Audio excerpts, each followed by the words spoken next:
Oh, hi. I forgot to unmute my microphone again. That never happens. This is great.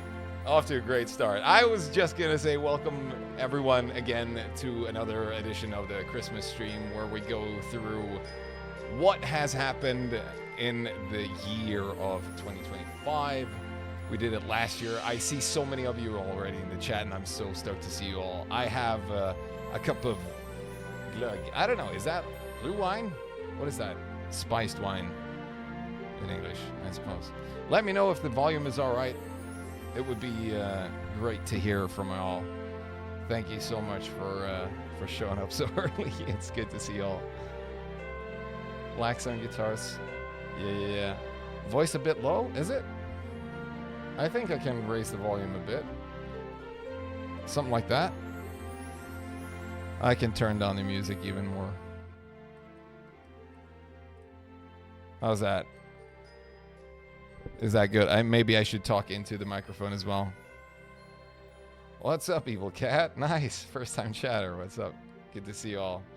Merry Christmas, everyone. I am Pepe. I'll be joined shortly by Xerial over here. He's running to his PC as fast as he can.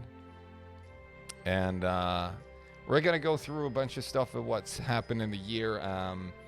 And mainly just to have a quick hangout together, everyone.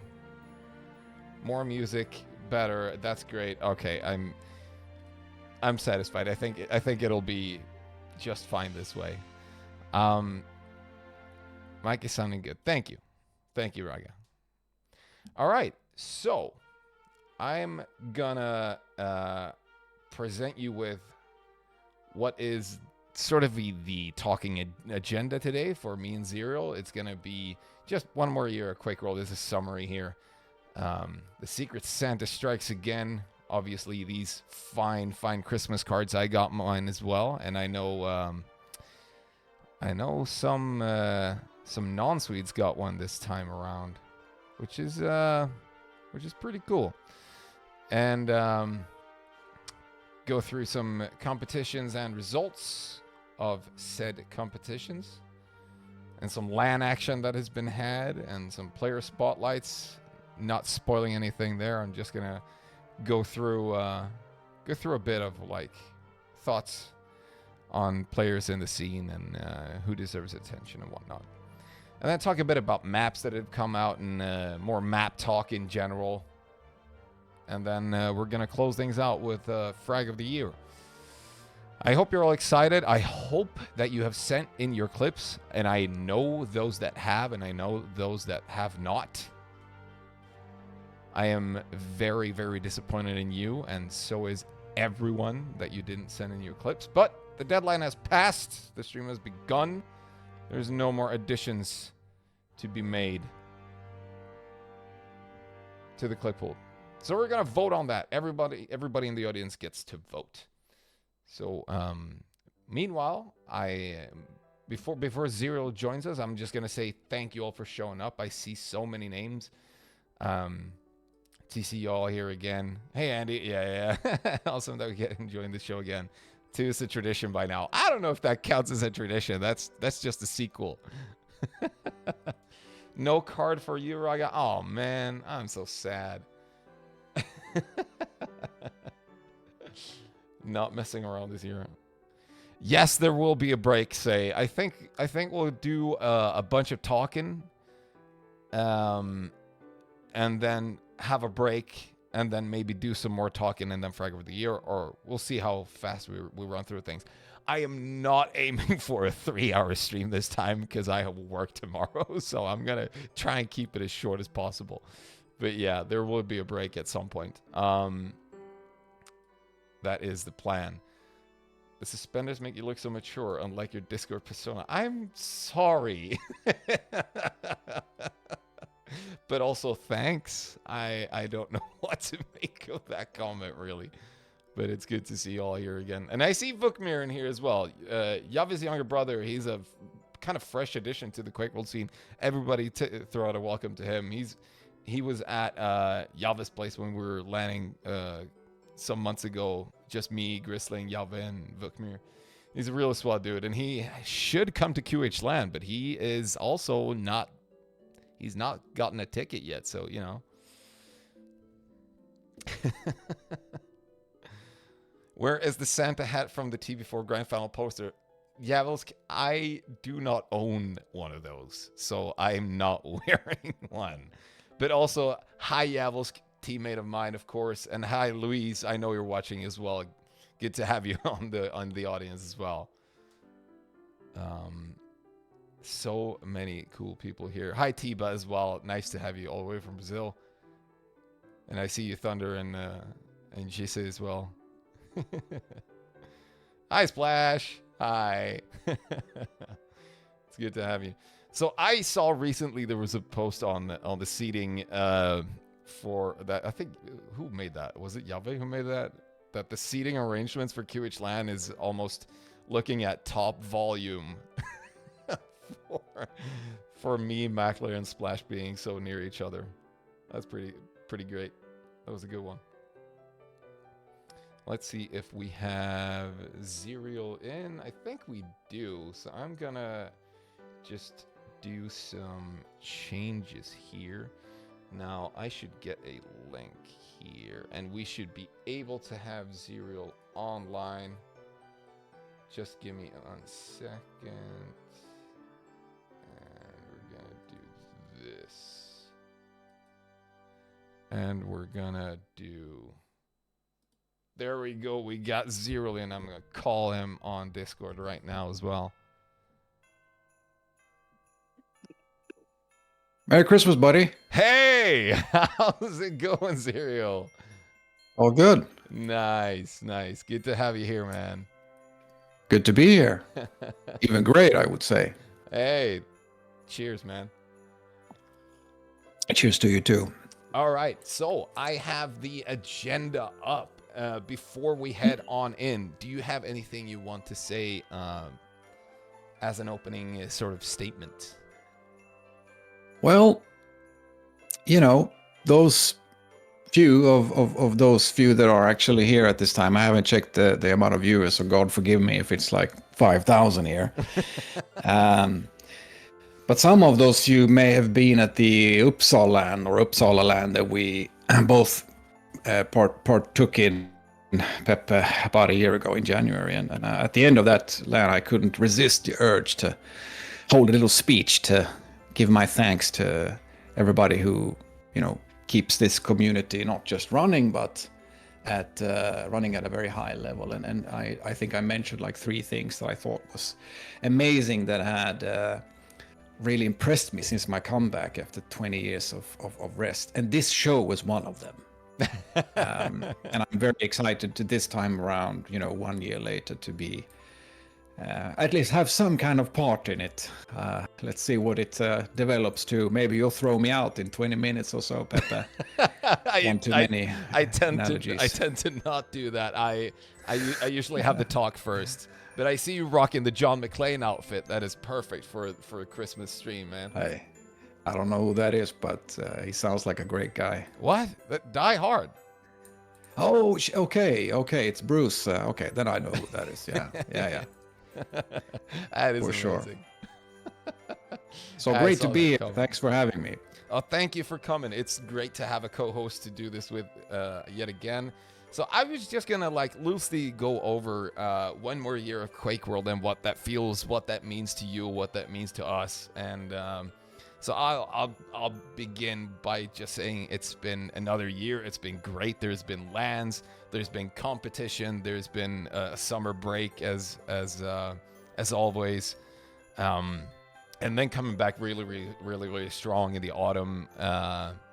With 2 4-on-4 tournaments here in the EU, and also the Russian Quakeworld Dual League that was going on, and I think the Polish Dual League was also in the fall, was it not? I'm maybe wrong, but anyway, great year for Quakeworld. Really, maps made, players came back, and a whole lot of action. Yeah, indeed. You know, I was.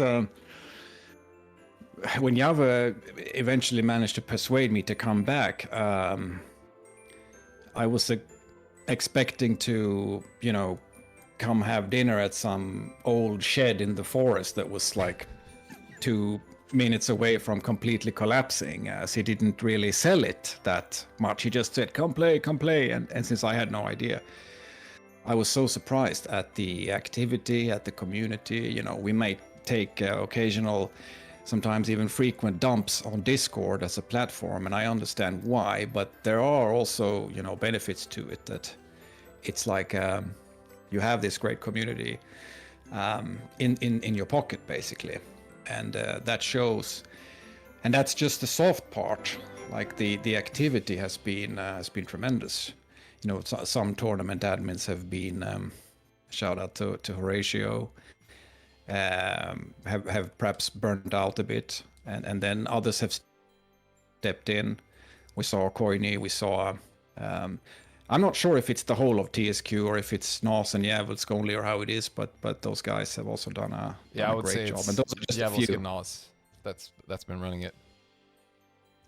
Right. And that's been great. So I've asked myself, like, or I asked friends that or other players that have played, more consecutively than I have, and I was like, has it always been like this? Will it always be like this? And they're like, no, this is peak, man. Yeah. Some kind of a peak is going on right now. Hell yeah. I felt And that. that's I felt great. that exact same feeling when I came back in before the QH LAN 2022.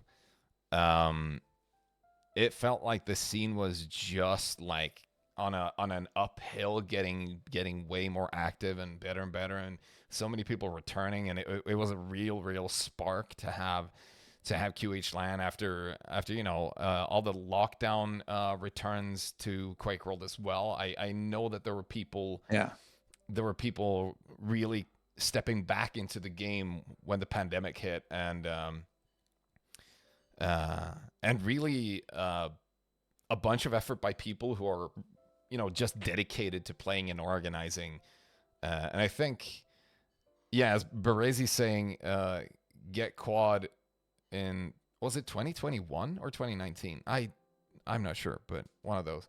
Yeah, there was a get quad tournament that was like clans returning. It wasn't draft. It was a lot of people coming back playing for that, and really cool to see that so many people returned and got their friends back. Like Yavit told you to come back, and you're in here, and BPS is the one that dragged me back in, and all those players that have remained and still chase the activity, making a hell of a good job throughout the years. So shout out to all of those that are still pulling the strings and organizing.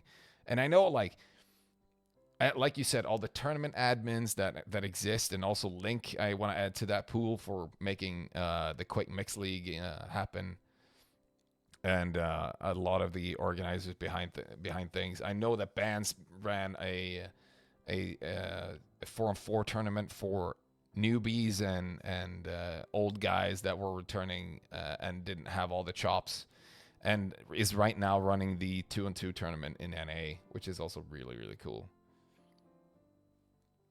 Yeah, and that might be. I'm sure we will talk about QH LAN more so and more in depth.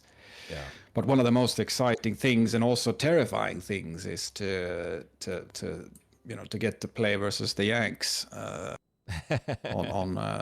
Zero MS, because there's been way too many, although not that many in absolute numbers, but we played some with Boger Joker and Blood Dog, and of course I COG Koi, whatever, man.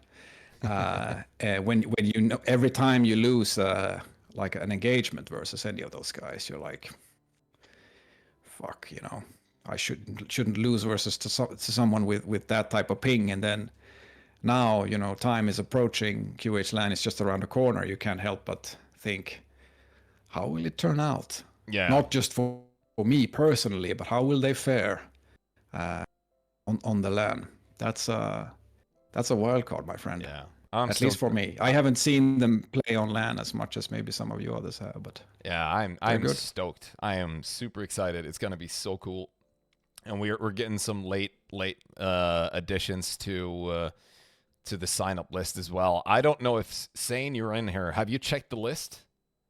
I really have to address Sane specifically here. Have you checked the list recently?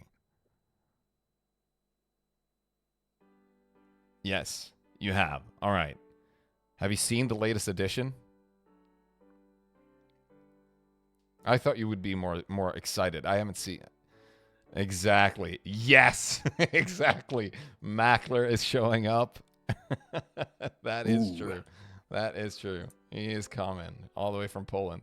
Hell yeah, we got one Polish guy in here now. Now, Plate, is up to you to gather more of the guys, because you're the first Polish name I saw in the chat. Get more Poles to show up.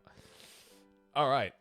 So I'm thinking we're gonna jump over to the next talking point here, which is basically the Secret Santa strikes again, sending out all these beautiful, beautiful Christmas cards.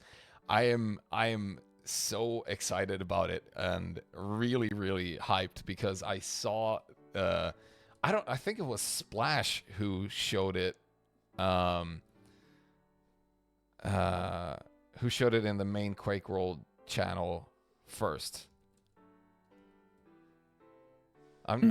Maybe I might be wrong here, but it was really, really cool to see, and I know that there's a lot of work going into that, and I'm so I get giddy every time I see it now, because now it's like, is it gonna happen again? And who is this secret person who's sending out all these Christmas cards, right? Yeah, I mean, it's of course a wonderful thing and a great service to the game and to the community first and foremost. But the anonymity is a bit of a pickle, personally, because last year, my then 4-year-old was he was completely destroyed when he saw the Christmas card, and he asked, "Is this for me?" And I said, "No, man, it's for me." And he was like, "What? But who sent it?" I don't know. I don't know what to say. I said, "Yeah, it's one of my friends." And he said, "Screw your friends. They're mean. They only sent this to you and not to me." So I did. You know, his birthday was coming up, so I asked. I guess I'm not going to say who I asked, although I'm 100% sure that's not the Secret Santa himself. So I asked, "Do you know who it is?" And he was like, "Yeah, maybe I know a guy who knows a guy." You know, and I was like, "Okay, so here's the situation. My son's birthday's coming up. It would be great if I could, get him a card as well as a present." And worked out. Thank you Oh to man, that guy, and he was so happy. It's on his wall. no way! Um, That is yeah, so cute. I adore but that. this time around, I didn't even, there was no even moment for me to do that process. So now the one with the Shambler, that's the name Yeah. of the mob, the white one with he just took it and put it on his wall right away. So yeah, I don't have any. Well, it sounds like we're gonna have an addition to the Quake scene pretty soon. Then, if your kid Yeah, is yeah, for sure. already excited about that, so I'm gonna read what it says on the back of the card. I'm gonna read it in Swedish and then I'll try and translate it. It says: Hoppas julen bjuder sill och nubbe. Gott om energi för gammal gubbe. När ens julgran åker ut, fragsuget blir direkt akut. Sitt inte i vintermörkret som ett fån. In på servern och tura in en RL-spån. God jul önskar tomten. Coach. So basically, Poetry. Yeah. I hope the Christmas gives you herring and booze. What is nubbe? Help me here. Schnapps, I guess, maybe Schnapps. it's the closest. Yeah. Plenty of energy for an old geezer. When the Christmas tree is thrown out, the desire for frags is I don't know, immediate. Don't sit in the winter darkness like an idiot. Get on the server and get a lucky RL spawn. That's my half decent attempt at translating that. But anyway. Nubbe. Makes a bit more sense when you rhyme it, right? It does. It does. Yeah. Last year I tried translating it in text and make it a rhyme. This time I just did it off the off the fly. All right. A pretty decent job, I mean. Well, anyway, I had a theory for a long time that BPS was behind it, and he has denied it so many times. And I was even accused of being the one that sent them out. And I can honestly say I wouldn't send it out, and I wouldn't send it out to myself. Because why would I sure, I could have printed this, but this has my address on it. Why would I mail it to myself? And people have some theories here.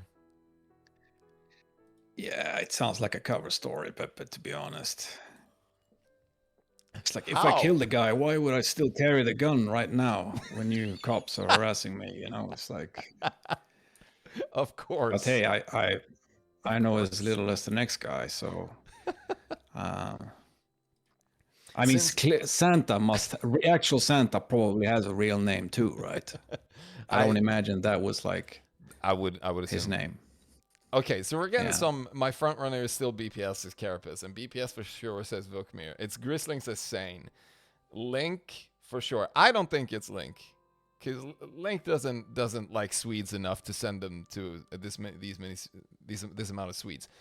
Yavusk says, since I didn't get one and Pepe knows me IRL, it's not Pepe. Well, I don't know your address, Yavusk, and you're a very secretive person. Since I didn't get one and Pepe knows me IRL, it is Pepe. Yes, it says. Okay. Could be Grisling. I Yeah, mean, you well, don't need to know someone's address amongst the Swedes, right? We have this peculiar setup in Sweden where, unless you actively, you know, exercise your right to be forgotten, your address, your phone number, your fucking everything is online, open for everyone to see anyway. So if you know yes. someone's name, and if their name isn't like Andersson, you know, some generic, very common stuff, you will find the person. Yeah, for sure. Um, But I don't know everyone's name. I do not know this amount of Quakers. Like the last card spawned so many messages from old Quakers that were like, "Hey, thanks for the card." I'm like, "I've never seen this name before. Therefore, it could not yeah, be me."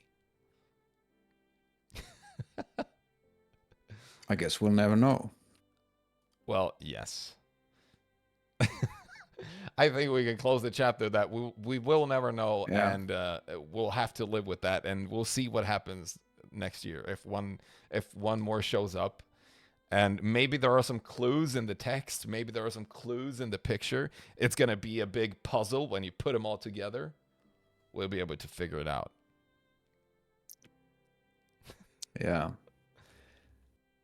Yeah, I mean, it would be. I mean, if someone, God forbid, suddenly was just to die, and then the Santa stopped sending, of course, it would be a hint. But knowing the dudes in this community, it might very well be so in such a scenario that the actual Santa would just pause 1 year just for the sake of the mindfuck itself. So I don't think we can't solve this one, Pepe.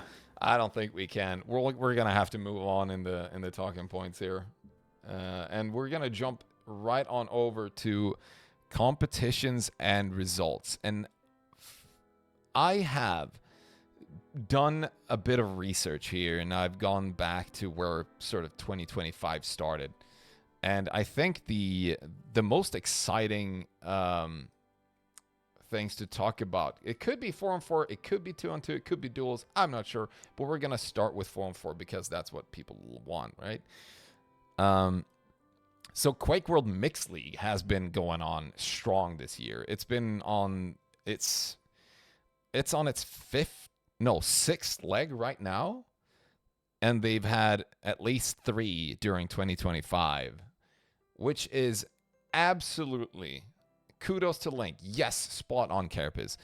It is a great feat. And we've seen a bunch of names show up and a bunch of players show up that are very new to the scene. And I can't think of everyone off the top of my head, but we've seen Icelandic players.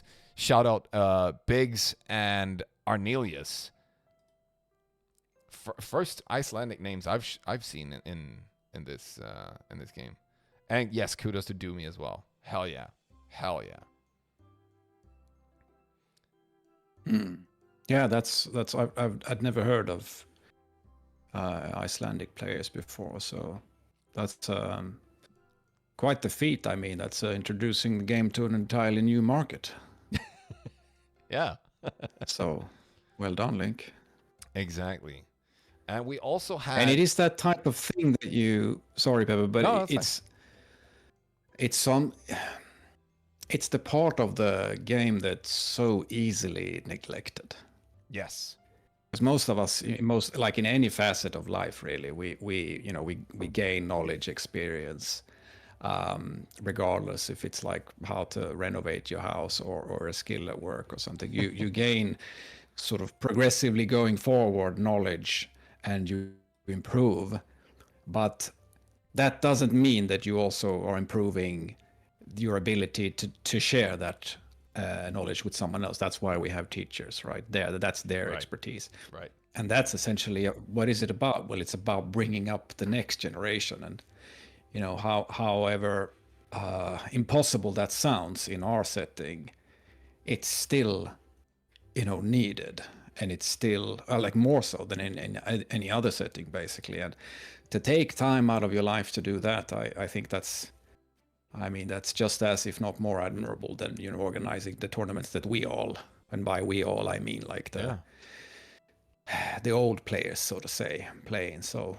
many thanks for that effort.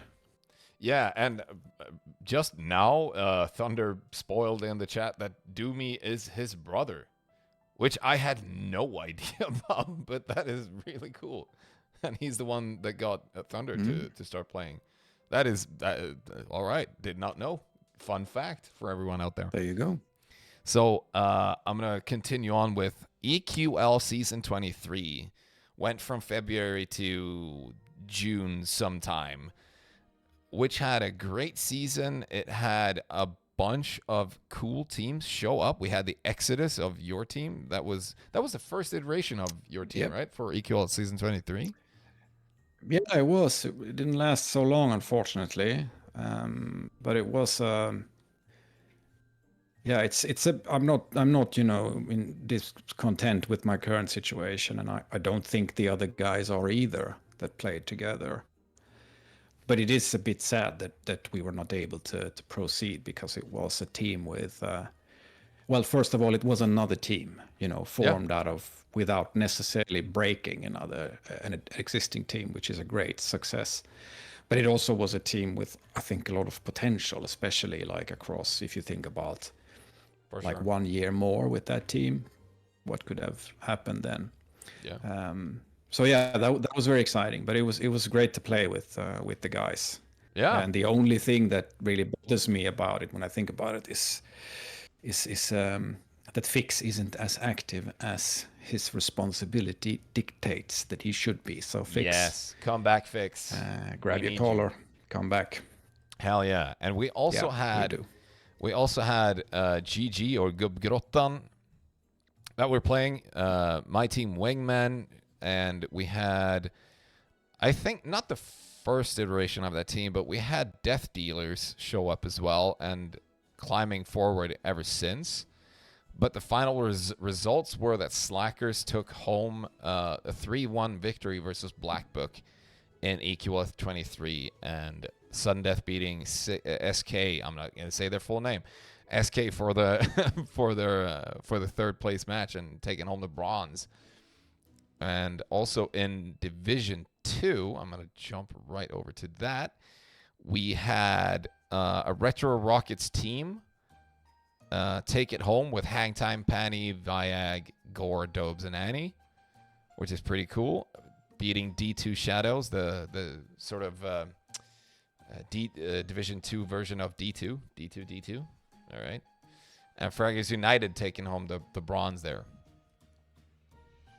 And there was a Division 3, but it was mainly, it was some Retro Rockets teams and a Deathbound team.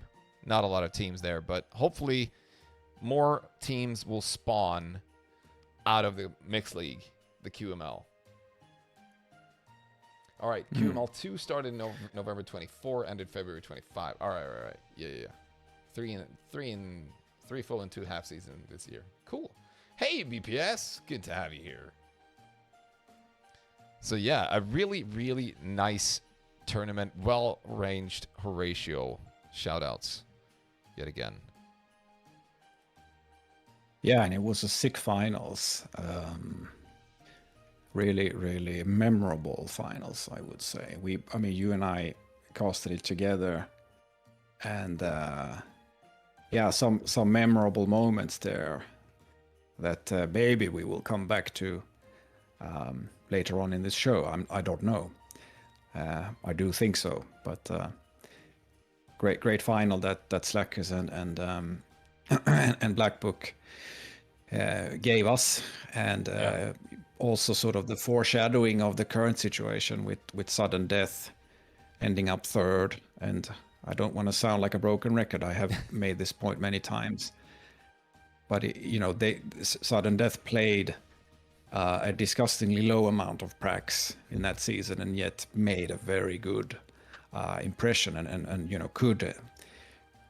could just as easily have made the finals and even won. And now there's a big effort that you can see in the form of Xantom coming in, and also Exterm, and with the recent successes in QHLAN around the corner. Yeah. Oof, yeah, there's gonna a be big hot. build up for some big moments. So Really hot. there's also the Draft Masters 2, which was a really fun draft tournament that happened, and there were so many signups. I don't know if anyone has the full list or the full breakdown of all the names that signed up, but there were so many signups, and it was a great game. We got, I think the Division 1 teams are on the wiki here, but I can't find the complete list of names. But it was an insane amount of signups. I'm super stoked about that. I think, I was the dude who actually opened the sign up and ran the sort of tournament from administrative point of view. And I think the number of people that signed up through the form was 95. Jesus. That is and we might have had a few added names and a few ones that dropped off after the sign up was closed, but you can say it was around 95. And right. I do remember also that we at some point compared with, I don't know if it was Draft Masters 1 or if it was the most recent draft, just to get sort of a data point, and I think that was somewhere 70 80s range, somewhere there. So it was quite the jump, actually. Yeah. But anyway, the final results of that was Milton's Mutants taking home the first place, and the second place going to Goshu's Cool Dudes, and third place going to Andes Silly Savants in Division 1. In Division 2, the winners were Zaps, and the silver medalists were Primortem's D-Pix. I don't know why I even try, man. And in the bronze medal went to Archon Snap. That was Snapcase's team. And the Division 3 didn't have a final game played, or, well, the Nordic Ninjas and the Punk Rockets on steroids did not play their finals, so don't know what happened there. But there was a bunch of Hungarian players that came back for that, and I am hoping that we'll see a lot of those names show up again and again and again, and maybe even from a clan again. That would be so cool. Yeah, there's a great number of, like, what do you call it, a silent mass out there, just waiting to be, I almost said penetrated, but you know what I mean, to get through them. Yeah. I even see, like, from time to time, like maybe once in a quarter or something since I started playing, I see on the hub that there's this group of Turkish guys playing, like on Blood Run. Yeah. And it's unmistakable that they're Turks because of their names. And I typically jump in as a spectator, and I'm trying to communicate with them. Yeah, to talk to them, to get through. But I don't know. It for them, it's probably like you're playing Diablo 2, and then Deckard Cain is trying to make conversation with you while you're playing, in a party of 4 with your buddies. You're like, shut up, I'm gonna go kill some demons. I'm just an NPC or something to them, so I can't. Maybe next time, Yeah, I hope there's a pathway in there, so we can have some Turkish dudes besides you, of course, show up in a Quakeworld League and play with the rest of us. That would be so great. Because the ping should be pretty solid from Turkey to like Central Europe, right? I don't know. Yeah, What's your ping yeah. over there when you jump on that server? I mean, it wasn't even a Turkish server. I don't think, Oh, I don't know of any Turkish servers. I think they were playing, they might have actually been Turks in Germany. That's probably the most likely ah, yes. explanation given the high numbers over there. And they were playing on a German server. All right. Cool. Yeah. Cool. We'll see Might what have to do happens. some Turkish ad or something. Yeah. You know, Uncle Ahmet wants you to start playing Quakeworld formally. And of course, oh my God, Xantum. Yeah, so we're gonna jump right over to Sunday Spawn Fragging 19, hosted by Okoini. This one having a wider map pool. It was DM2, DM3, E1M2, CMT4, Schloss, Phantom Base, and Cube, of course. And the winners of the Division 1 finals was Sudden Death beaten Black Book in the final game. That was a really, really exciting watch as well. They took it home 4-2. Could have gone either way on many of those maps, it felt like. And a really, really great finals to watch, just because of the excitement to see Cube and seeing these teams perform again on such a high level is always fun. But CMT4 was also a close one that I was like, oh, this could easily turn at any point, because it's so hard to track people on CMT4. Yeah. But a great finals nonetheless. Yeah, it was. It was. And Hell Express taking home the third place. And then in Division 2, we had Beer Balalaika winning it, and the Retro Rockets taking silver, and Death Dealer's Shadows taking home third place. And Division 3 saw Deathbound take home the first place, and then Beer Balalaika 2 taking home the silver, and then the Eerie Retro Rockets taking home the bronze. And the Eerie Retro Rockets were Biggs, Kripan, Arnelius, so the two Icelandic guys, a Swede, a Hemlock's Life from the US, and Grid from the Ukraine. Solid tournament. Big shout again, Okoini. Thanks for organizing. It's always fun to see action on a wide map pool, and I know that Okoini is a super fan of that, and so am I.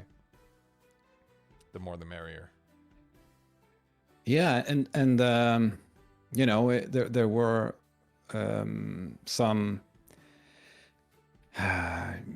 discussions on the selection of map, and in which, you know, by which process do you communicate your map selection and agree to start the game, etc. It's a little bit like what I hinted at earlier, about having a bunch of knowledge and then taking for granted that everyone else has it.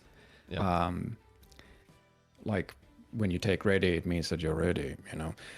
No, but jokes aside, like how someone who hasn't played the game for 30 years comes in and perceives, you know, things that we take for granted differently, and then there's room for conflict. But you know, there's also room for adjustment and improvements whenever there's conflict.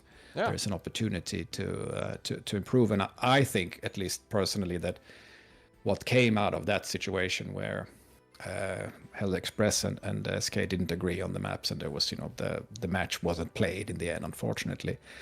Yeah, I think that was the outcome was great, even though the situation was sad, and that was that, you know, clans after that, although not many games were left, I guess it was the one or two. Yeah. Was that you communicate your map selection in advance. Yes. And I think that's a great thing. I hope that becomes sort of standard practice. Yeah. Because it also gives the players a chance to prepare accordingly. And if you think about, you know, it's not only one clan that has more than 4 players, such as my own team. We all kind of have our own maps, and if you know that map is going to be, you know, in which order and when you're going to play, you can prepare a little bit, min-max a little bit. Yeah, So I agree. It's a great point to make, because if you don't cause the confusion while on the server, it feels like that sort of that sort of process can be, it can be you know, annoying, frustrating at times. Not often, because we're all adults right now, but still, adults make mistakes as well.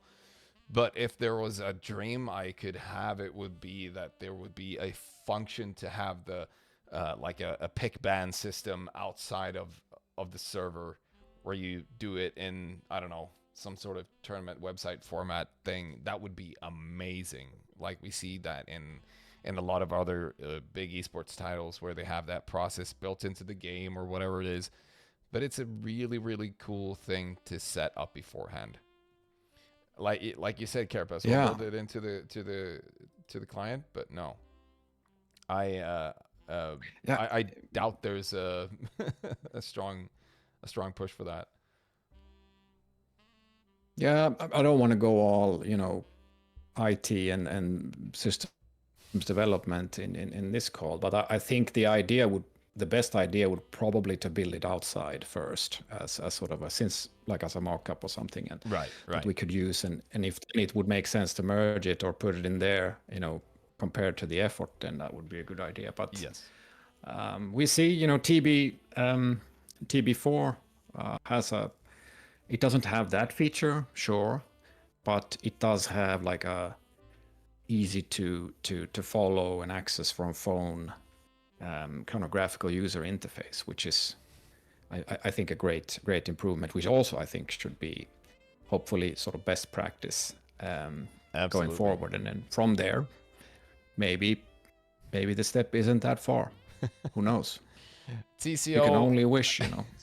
I see TCO in the chat. No, I didn't forget the EQL Cup. I did not forget it. I have just not gotten to it yet. I was gonna bring up both the EQL Cups that actually showed up, and that gives me a great opportunity to jump over to that as well. We had the EQL Cup 5. That was a very, very fresh map pool. Started in early 2025 by ratio. It was Steam, Obsidian, Stronghold, Aztec, and Strogopolis, which is a wild map pool to have in a Forum 4 tournament. Even wilder to have a bunch of these, a bunch of signups for it, which was really, really cool. And those maps, I think, played a pretty cool part in like sort of officially testing a lot of the maps that are available, and seeing what new ground can be sort of broken in the Forum 4 map pool debate, if you will. And the results were the Black Book team taking home the first place, SK taking home second, and Sudden Death taking home third. Now, I'm going to give my strong opinions on this map pool. I think Obsidian is fine. I think Obsidian plays as it should, but it also, like I know a lot of people will say, feels very much like E1M2. It has the same sort of item-ish layout, but I think the geography of it makes it less of a copy or what have you, that it is absolutely viable in a wider map pool. And I think Steam was a very solid chunk of like two sides separated with weapons on this side and that side, LG in the middle, Pent and Quad in the middle. A very like good base for what a Forum 4 map could be. And Stronghold to me felt like it was a huge map that felt so hard to adapt to and really learn, but I think there's a possibility for it to exist in a wider map pool as well. But I think it would be an outlier in the grand scheme of things. And Strogopolis to me felt very claustrophobic because of the weapons and the tunnels and the teleporters throwing you into a new corner every time, and it's very, very uncertain. And I think, at least to me, a lot of the uncertainty that exists in other maps is just pushed to a new level on Strogopolis. So it requires a lot of stress handling that I do not possess. And my favorite of the ones is Aztec was in there as well. And I love playing Aztec because it feels like a very solid layout, items wise and power ups placement, etc. And I think it has a lot of potential. And I would love to see that map show up more. Any thoughts on the wild map pool in that tournament from you, Xerial? Well, I honestly don't have. I don't think I have any played games on any of those maps, so it would be a bit of a stretch if I commented. Of course, I have played Cube a bit, which is not even mentioned on that list, so maybe I should shut up. You're free to talk about that map as well. Not that there's anything wrong with it, you know. Yeah, I don't think we're holding to a specific topic here, but if we're already talking about maps, feel free. And I see Carapace is mad about me talking about Obsidian. Sure, you can. Yeah. He doesn't like to agree with me, so I'm fine with that. Yeah, I guess Cube is. It's very difficult to learn. That was my experience, and I can only compare that. You know, I think someone like you, Pepe, who spends, an actual amount of time learning multiple maps on the regular is way more qualified to comment. But I did have to learn Schloss and I did have to learn Phantom Base in the same year. Yeah. And Cube was more difficult to learn than both those two, and I think that's from the amount of levels. Yes. And the way that the map connects on multiple levels makes it more complicated. Yeah. But it's still. I don't. After having learned it, you know, I don't dislike it. I definitely like the initial sort of impression improved, and now I'm maybe at some kind of a neutral point, but I still haven't played it enough to really, you know, find that love and passion for it, which you have to do. You have to give it a chance, and maybe that's the biggest sort of hurdle we have. Yeah, I think I wholeheartedly agree with you on that. It was hard to learn, and I think a lot of people might see it in a negative light because they tried it one or two times and it didn't feel because of the high step up to learn it just initially, like the layout of the map. Of course, that was easier for us that were part of the playtesting group, but if you dismissed Cube early on as a terrible map or as it's just not good enough, I think you need to revisit how you approach the map, because as Xerial just said, it is complicated and it takes time, and it also requires you to think differently of how enemies can approach you and how you should approach enemies. I'm not saying everyone has to like every map. That's not what I'm saying. But if you dismiss it after playing it for one or two games, then you should rethink how you look at maps that are being released if there are more maps to come, because of the added complexity that a new map might have, just because there's space for such a map in a wider map pool, I feel like. Yeah, and you know, one of the reasons why people feel that it is such a daunting exercise to learn a map, I think, comes down to the fact, you know, people will tell you face value, you know, to your face, basically, that I don't have the time.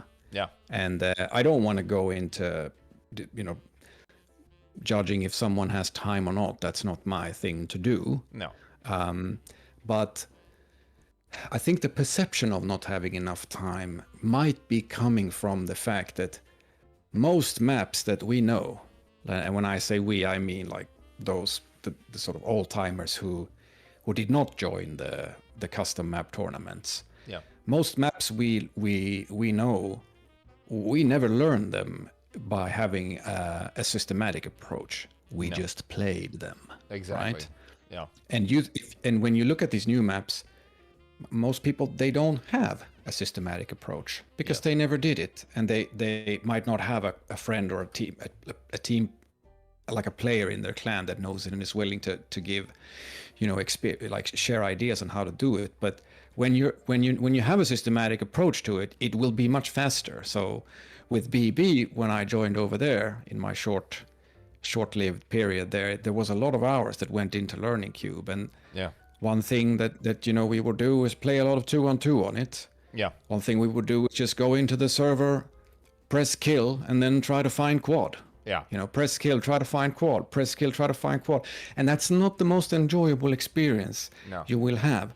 But if you do that for a few hours, after that, I mean, you can start playing the map and having fun on the map, even though you're not going to know every, corner of it. Absolutely. I totally agree. It can be frustrating and boring. And this also comes into what I spoke, what I've mentioned a bunch of times, I think, which is that I understand that your time is valuable and you want to have fun playing the game you have fun playing. And the fun cannot be practice or jumping around it so much, trying to learn new maps and new strategies and whatnot. You just want to play because you want to play the game that's fun to you. And that is fine. Everyone's fun is their own version of what fun means. And there is nothing wrong with that. You can all play the game as you want to. If you want to suffer playing 2-on-2 on DM4 day in, day out, go ahead. But in my mind, that is insane. All right, we're going to move on a bit after some map talk and EQL. EQL Cup 5, we're going to look at the EQL Cup 4. Of course, being one of the widest map pools available ever because it had start, end, E1M1, E1M2, E1M3, E1M4, E1M5, etc. You get the fucking picture. All of the episode maps and decider maps were DM2, DM3, and E1M2.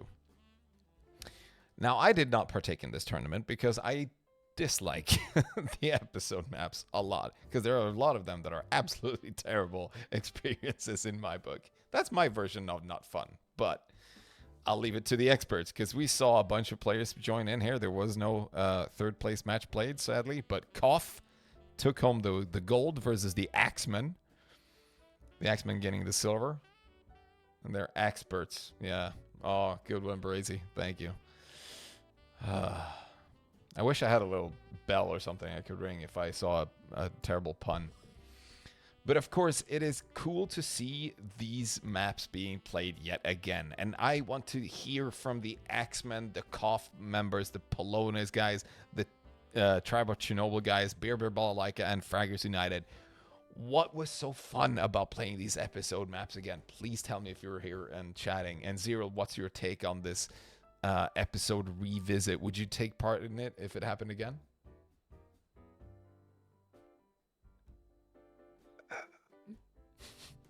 Yeah, I'm Sorry, I'm not sure. Thunder just said there was nothing. No, it's okay. Actually, it's like a dual-wielded sword, if you will, because when the tournament was introduced, I had to be realistic because I wanted to get back in shape because I'd been gone for so long, so I didn't. There was no way I was gonna be able to give a good kind of performance on the episode maps and still get back in shape on the TB3 and Phantom and Schloss. So I declined it. But the TOT guys at that time, they had a very strong lineup anyway. Yeah. Now, would I play it like if things would be different with time? Maybe, because I can see the pull. That to me it speaks of those HPW days, when we were playing on modem and the map pool was infinite, basically. You could pick any map you wanted. Yeah. I mean, my first clan, we had E4M8 as our home map, which has like, is it 4 or 5 quads? I don't even remember. It's insane, that map. It's so big. And there are some very memorable ones. I I don't know the actual name of them, but I do remember Oblivion had that whole map where there's like a square in the roof where I think the rocket is in the roof, which was like that was their home map. You know, they always play that, and they were really good. I kind of like that, but how much of it is nostalgia and how much of it is like actual enjoyment? I'm not Yeah. sure. Yeah. Berezi said E3M3. That could be it, because I have played E3M3 and it is a nightmare to play. Like in modern time Quakeworld, when the game is fast and everybody's really really good, it is so rough to play that map. But I see where it can be fun. I just looked through all the all the games played and tried to find the old Quakeaholics and also Egda home map E4M6, and it was played once in Axeman versus Koff group games. I'm disappointed, that it was only played once, but I'm happy actually got to see some playtime at least, because it's a stupid fun map. It is dumb. It is absolutely dumb. There's like 3 rings, 2 pents, 4 quads or something like that. Absolutely horrendous, but it's fun. But what's actually what maybe the thing that I like the most about those days, or you know, having access to any map that's in the game, of the episode maps and the deathmatch maps, was that it was a way to bridge the gap between clans. So you could play Clan 9, you know, but if you had one of the episode maps that they didn't know and you knew it very well, you could win. I mean, you at least had a shot, and that sort of leveled the game a bit. Yeah. I like that aspect of it, but I also understand like we have E1M2, right? Yeah. We basically married the hottest chick in the school, right? And now we're 40 years old, and we're being asked to go back a date in the full sort of range from high school. And why would we do that when we're already married to the, to the diamond, you know? Just my absolutely. 2 cents. Okay. Yeah, your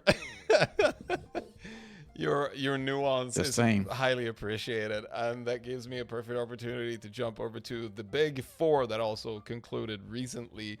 It was DM2, DM3, E1M2, and Schla. So a 4 map pool where the decider ended up being the closest frag map played in the series previously, which is a fun way and a really cool way to actually approach in a 4 map pool tournament style thing. And I appreciate it. It was really cool. Well, shout out to Djevelske Nas yet again. And that tournament had Sudden Death taking on the gold, Black Book the silver, Hell Express third, and SK fourth. Also, we got to see a modern day Quake tournament homepage, which is just super duper fun. Yeah. I think it's that was great GUI and the experience. I've poured praise over Nas and the team there. Yeah. Really want to see more of that, and I like this very exciting and creative way of choosing the decider. Yeah. And we discussed, I think it was in the last final that we casted together, Pepe, with BB and Sudden Death yet again. Yeah. Like the predicament, like what if then during the actual non-decider maps, one team decides that, hey, if we stop fragging or frag more, we can change the decider. Yeah. And while that might actually happen, it's a little bit like, there are ways in football and in other games also to stall the game and to sort of destroy the gameplay in order to win. For sure. And while that sucks, at some point it kind of has to be part of the game, a part of the freedom. And I honestly, I don't think that that's very likely to happen, because, I mean, when you're playing high stakes Quakeworld in a 4-on-4 game, you barely even remember your own name. I mean, you're struggling to read the MM2. You're trying to listen. You're all so many decisions. Yeah. The best, like at best, you will hide together in a coordinated fashion when the time is right, and maybe you will take the wrong decision, and then you will get stomped because you gave up all the weapons and it was overtime. Right. Yes. But I like that rule as well. It makes it fun to watch, and it gives like a nice kind of evening out dynamic also. Absolutely. Absolutely.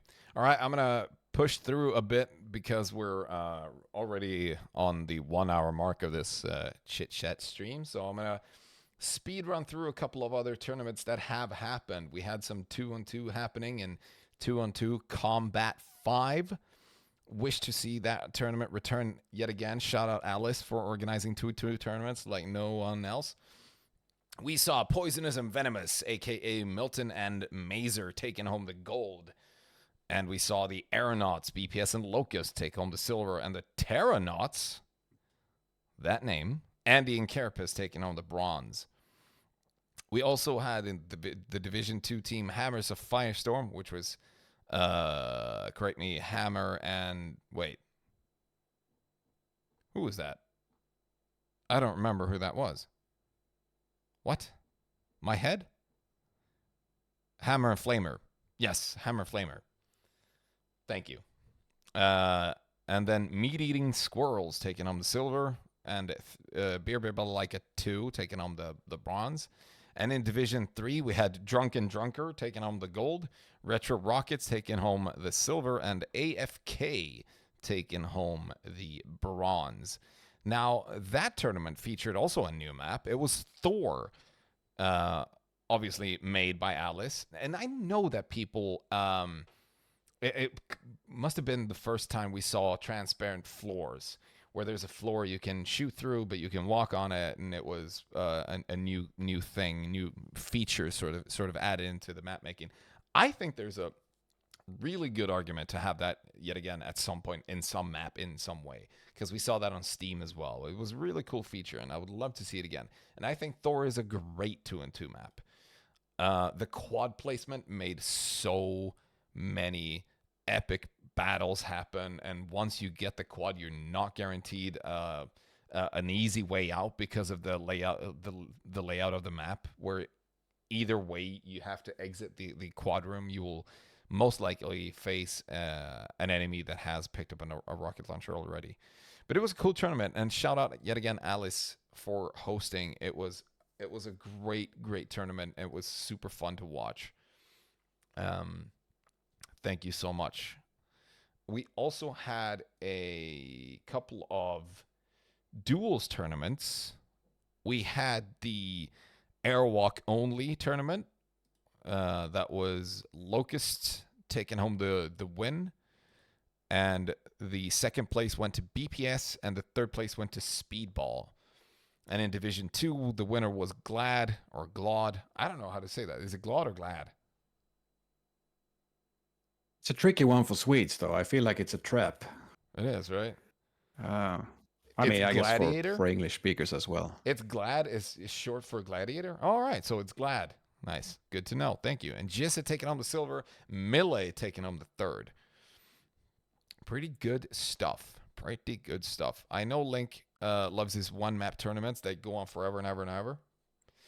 But it was a couple of fun games happening in that tournament. And yeah, that was about it. I'm gonna speed run through a couple of things here as well. We had the RQWL tournament, or the Russian Quakeworld League, and now I cannot find it yet again. This is annoying. Where is it? Pepe, one thing that I think we kind of missed here. I didn't think about it either. But it was the All-Star game we had under the EQL 23 umbrella. You're right. Where we tried, I don't think it had been done before, but we tried this hybrid concept where it was really not necessarily an All-Star game 100%, but like a show match. I know Mackler where loves those. each, yeah.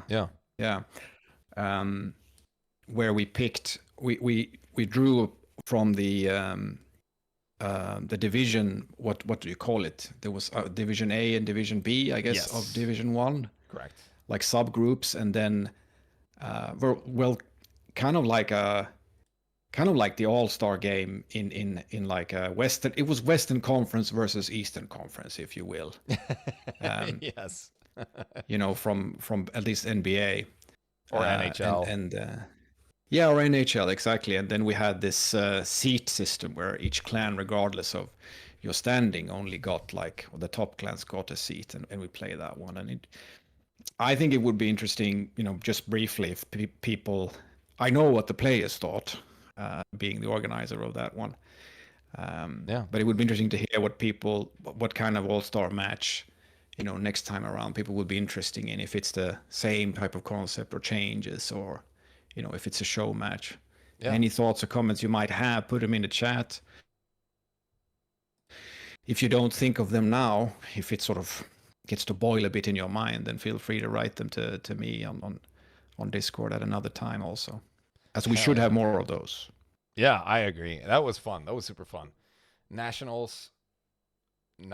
Yeah, I know people have been talking about nationals or like national cup previously. I know BPS has mentioned it sometime, and there was one in like 2020 or something like that, Nations Cup. And it absolutely should be doable again. It is a strain playing on high ping, of course, but it's still all in good fun. So don't have to take it too seriously. And yeah, we had the Russian Quakeworld League Season 19 with Zep taking home the gold, Delitel taking home the silver, and Blaze playing all the way from the States taking home the bronze. And then Division 2, we had S-Corp or Scorpion taking home the gold, and Estodi Clib taking home the silver, and Devil taking home the bronze. It was organized by Glad, another tournament organizer that needs a shout out. So super shout out to Glad yet again for hosting this tournament. It also had the same maps as we see in the current ongoing Combat Duel 9 map pool, the sort of TB5, if you will. No, 1, 2, 3. I don't. Numbers hard. TB7, if you will. And Metron and Pocket added to it. Yes, correct. There you go. There's a wiki there for the Get Quad Nations Cup. Thank you, BPS. Added that in the chat. And yeah, there's a will and a lust for the Nations Cup to return again, I suppose. But thank you again, all the tournament organizers that we've seen throughout 2025. Link, Horatio, Nas, Yavelsk, Glad, Okoini. Who did I miss? Bands. Was fun also. Who else? I can just simple while you think Pepe, about the yeah, name. well, I don't count. I'm here. I don't have to thank myself. And I scrape by. Yeah. Yeah, true. You have and to stay, Xerial as well. You were organizing as well. Hell, shit. Yeah, but I'm here as well, bro. So Yeah, I'm not true. looking for any. But thank you so much. I could say this, and I'm not saying this to, for myself or anyone else in that fashion. More speaking in general terms, for us, it's good to be aware of it. Like there's this saying, I don't remember who crafted it, but the saying is that every society is basically 3 meals away from revolution. Meaning that if there's no food, quite fast things go to shit. All of the nice things that we have, the infrastructure, the electricity, and peace, and so forth in most parts of the world we live in, at least, is challenged and threatened. And there is a sort of an analogy to be made, like the game we play is like 2-3 tournaments away from I don't want to sound like a doomsday sayer here, but it is a fact, like from collapse. Yeah. So the effort again that's being made into web pages, wikis, and time and all that is just and also it's just great, and we're very thankful for that. And hell yeah, thank you so much, Xantum, for still working on contributing and making the hub probably one of the best tools that Quakeworld has ever had. It deserves an insane shout out, and we appreciate you. And I don't think I don't think we would have such a healthy Quakeworld scene without it, really. And I mean that genuinely.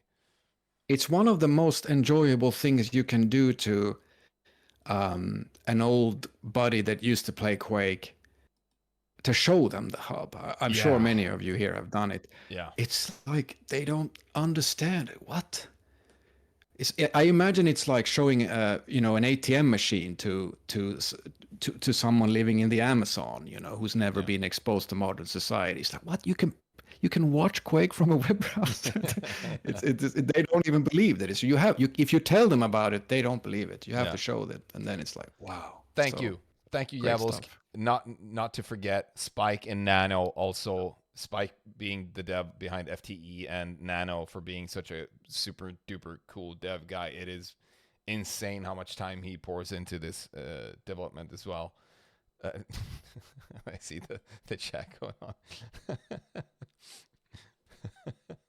And yes, Sane, shout out to Dusty as well for making Wipeout a great mod. We're just about the time mark where we're gonna head on over to a small break. But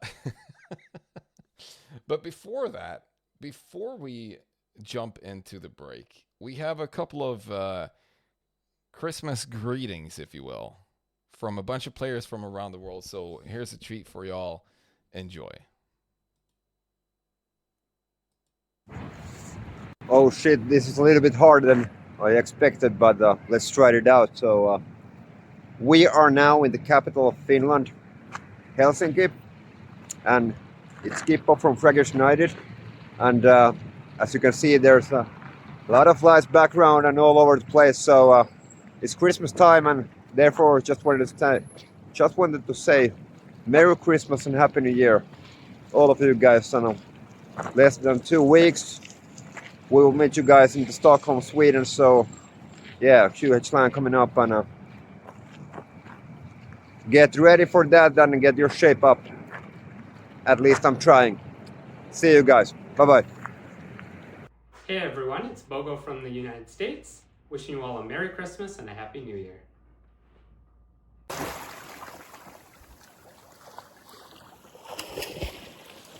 Hi guys, this is Say from England. Pretty great today. Wishing you a Merry Christmas, Happy New Year. Enjoy your time with your families. I'll see you next year. Hi, this is Mutilator coming to you from Stockholm, Sweden. I want to wish you all a happy holidays, and I see you guys at QH LAN in 2 weeks. Don't miss out. Peace. Hello fellow Quakers, this is Mushi. I wish you everyone happy holidays, happy new year, have fun. Hey guys, this is Roll from the X-Men. Pepe forced me to make this video, even if I'm here trying to save lives, it's super busy. Anyways, happy holidays, and I see you all in Stockholm pretty soon. Hello, I'm Tom. Hello, I'm Goniec. We would like to wish you a Merry Christmas. And a Happy New Year. See you on the Blueyard.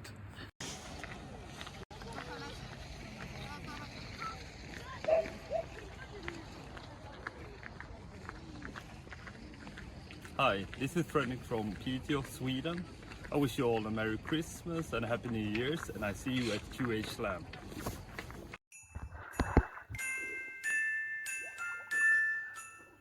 God jul, gott nytt år. See you in 2 weeks. All right. there you have it. That was the final one. The final one was Baresi Of course, I asked him last year to send me one of these Christmas greetings, and he came through this year.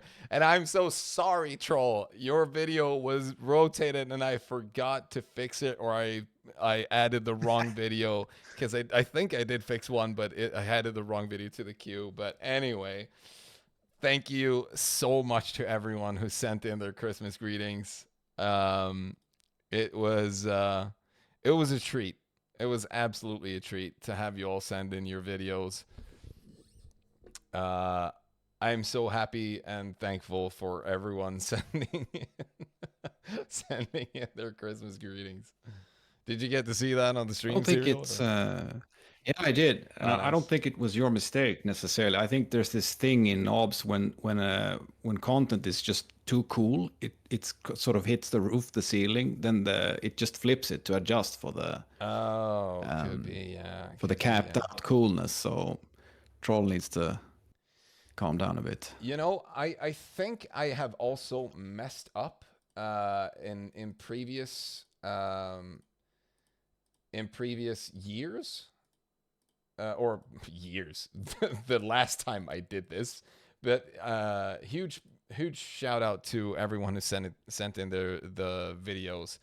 I have to look at my notes here for who sent them in, but thank you, Berazy, Bogo, Kip, Mushi, Mutilator, Frantic, Say, Troll, and Tom and Gonyets in a combined video. Super thankful for your participation and coming through. And I know that I have some more that were originally from last year, so I might as well just throw those in right now, because I figured, hey, why the hell not? Because I couldn't find them in the VOD. If you have seen these in last year's, whatever, you're going to get to see them again, because I had them already here. So let's go. 1 second, we're gonna do this. We got some greetings from both Australia and Southeast Asia. So 1, 2, 3, here we go. Hey Quakers, this is Rashan from Melbourne. Wishing you all a happy Christmas or something like that. I don't celebrate it, but you guys can enjoy. Here's some scenery too. Hey everyone, it's Tile Theory from Indonesia, part of the Cooked Esports Quakeworld community, and I'd like to wish you all a wonderful holiday. I hope you're all still playing Quake. You can tell I'm a huge fan, and I will see you all in Quakeworld tournaments coming up in 2025. Take care. There you have it. In case I missed them because I couldn't find their videos in last year's stream, that was Roshan from Australia and Tau Theory from, oh my god, I forgot where he's from now. Didn't he say Indonesia? Indonesia. Yeah, that's correct. He wasn't last year. Well, you got to see Roshan again. And you get to see him because KF didn't send me a video. So there you have it. It's great to see. Warms your heart, really. You know, even that, even Frenic on the ice, pretty much in stone's throw range from polar bears, warms my heart. You know. I think that was great too. Maybe especially that one. I loved seeing so many people come through and providing a video for us all to enjoy. So me and Xerial are gonna take a short break, and we are going to be back in about 5 minutes, maybe. Does that sound good? Yeah. Hell yeah! All right. Stay tuned.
And we are back. Both me and Xerial. Xerial, you're unmuted on Discord, by the way, if you... Thanks for needed a noticing. heads up. Hey, there you go. Hi, how's it going? How's everybody doing? I have restocked myself with some beverage as I have a Christmas beer brew right here in front of me and had some glug previously. I hope you all have a solid, cozy evening here with me and Ziri. Turn down the music a little bit. The jazzy Christmas music in the background here. Don't ask me what I'm drinking, though. It would be too embarrassing to say.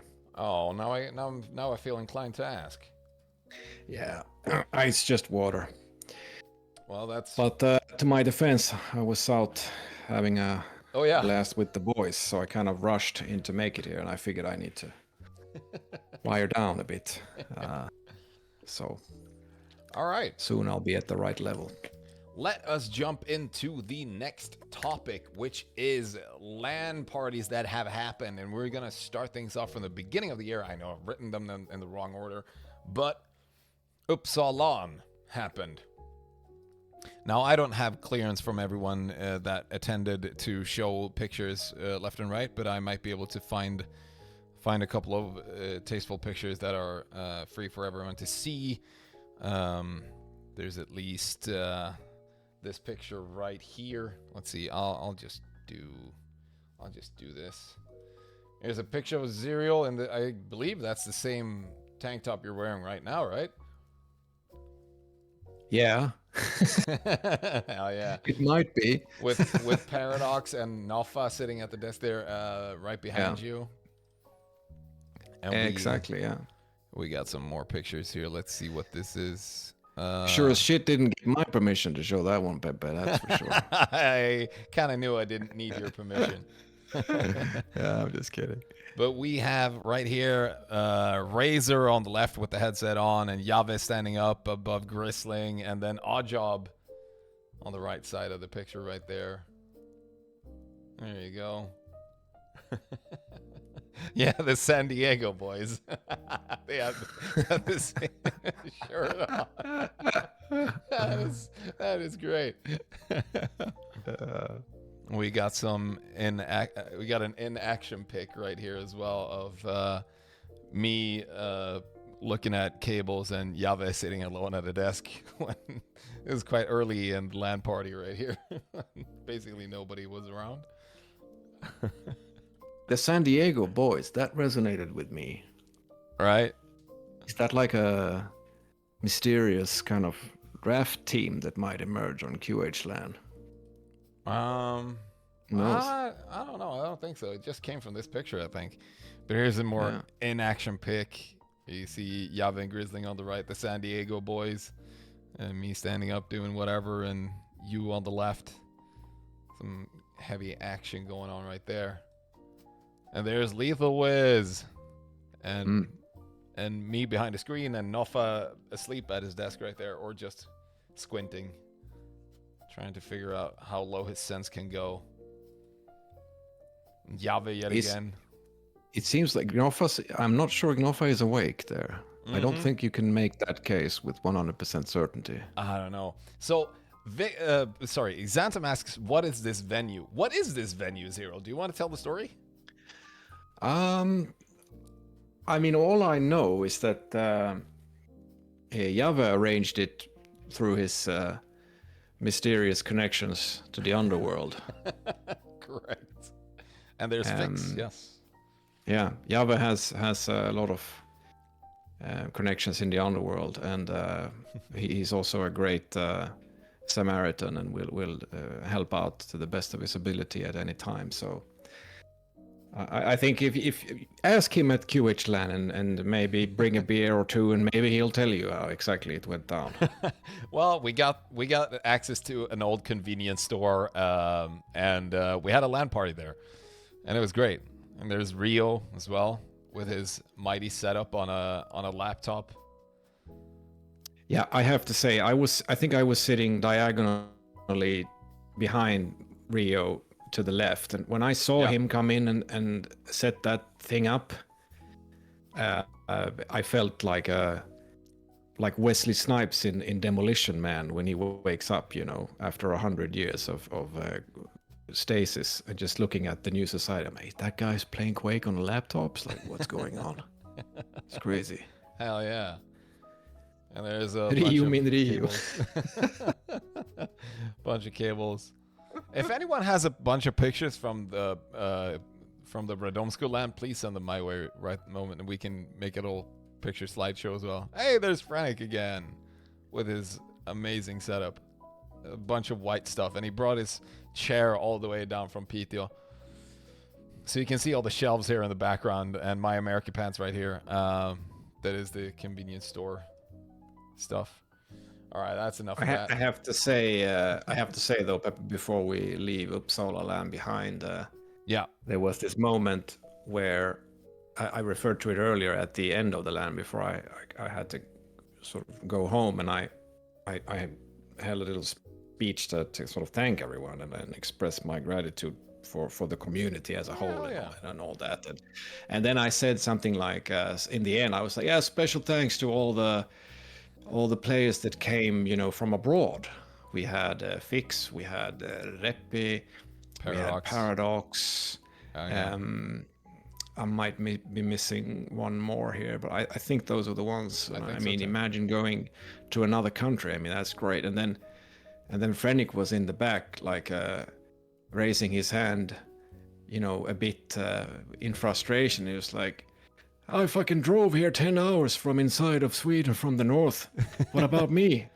These assholes just took a flight, just took 2 hours, I just thought that was hilarious too, because Sweden is a long country. We have other players who live up there. Carapace, one of them you would know.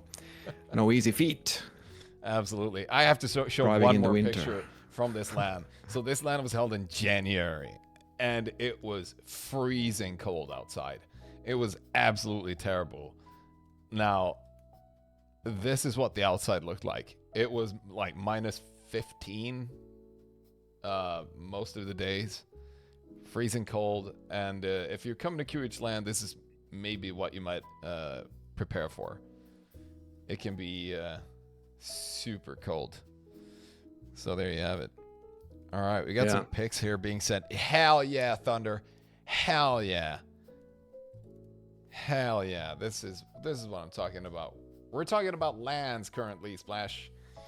And I just received a picture from Thunder. Wait, can I open this in a browser? Yes, I can. And I can full screen it. And it can be enhanced a bit. Slightly. Not perfect quality, but it is what it is. So this is a picture from the Polish LAN that was held in Radomsko. Shout out to Sebi and the gang that is hosting this. There's a bunch of players showing up for that as well. And we see, I know some of these guys. I see Zero, Para, Xantum. I see Sebi. I see Micah. I see Sturm. Who else? I see Fourier there as well. Hell yeah. Great picture. Great picture to have. Super cool. And a pair of glasses on the table. You shouldn't leave glasses on the table like that. It's dangerous. Is it bad luck? No, that's keys. Never mind. Close enough.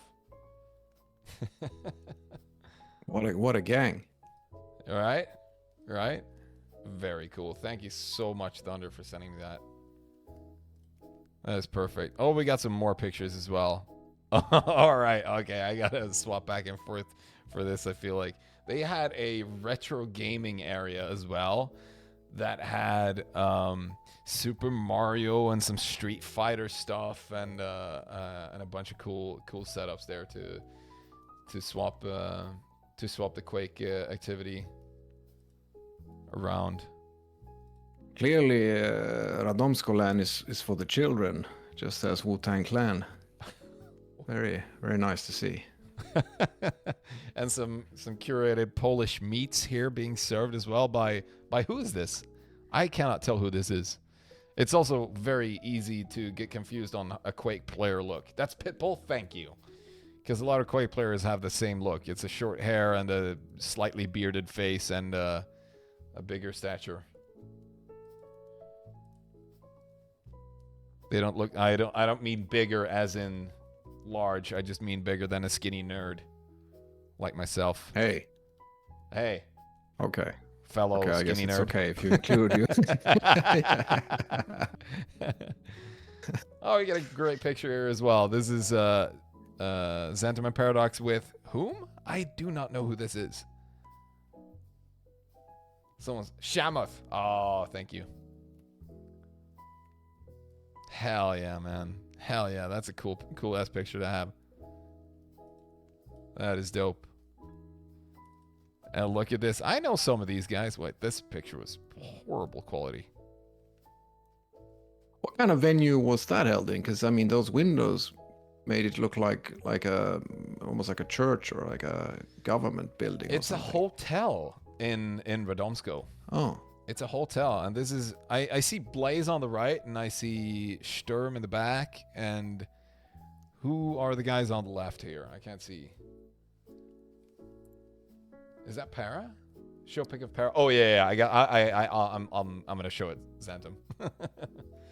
It's Para and Pitbull and Para, Pitbull, Eku. All right. Very cool. Very cool.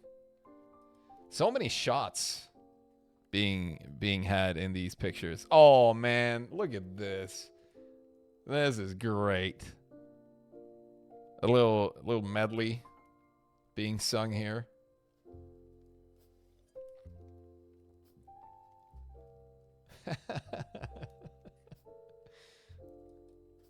That is great. Yeah. I'm gonna show this picture from from that Xanton sent in as well. Big Dave. Screenshot it now. Or forever hold your keys. That is amazing. Oh, we got, wait.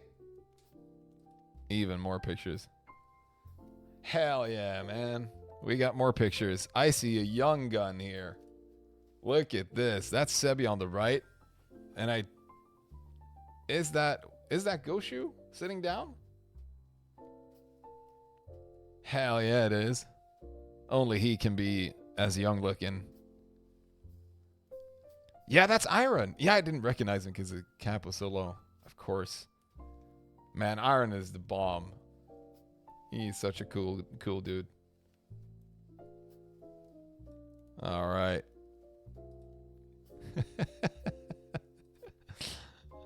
Thank you so much, everyone, for sending me these pictures. I should make a slideshow. Next year, I'm going to, or next time we do this, I'm going to ask you all to send in the pictures beforehand so we can all enjoy the glory of these. this fucking shirt that Sebi's wearing is just... it's just amazing.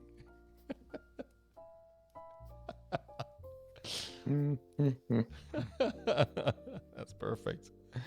Thank you so much for sending me these pictures. Those are absolutely great. And I need to remind you all, it's not 2025, it's in 2026, but it's about 2 weeks away. We have QH Land 2026 happening. We got 81 names on the list right now. Add your name to the list. Please come and show up for the amazing fest that is QH Land. And then you might also have this smile on your face. I see Flock in the middle, right? Yeah, that's Flock because he's wearing a QH Land shirt. Someone named these people as well. Hang Time on the right. Yeah, of course. Yeah. Oh, yeah, Pata's there.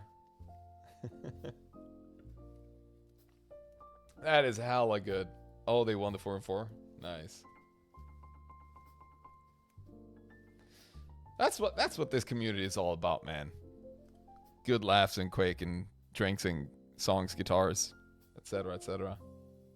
Really, really fun. Have you ever seen pictures from a LAN and that you didn't go to and you didn't feel that you wish you were there? Oh I'm man, not sure. never. No, dude.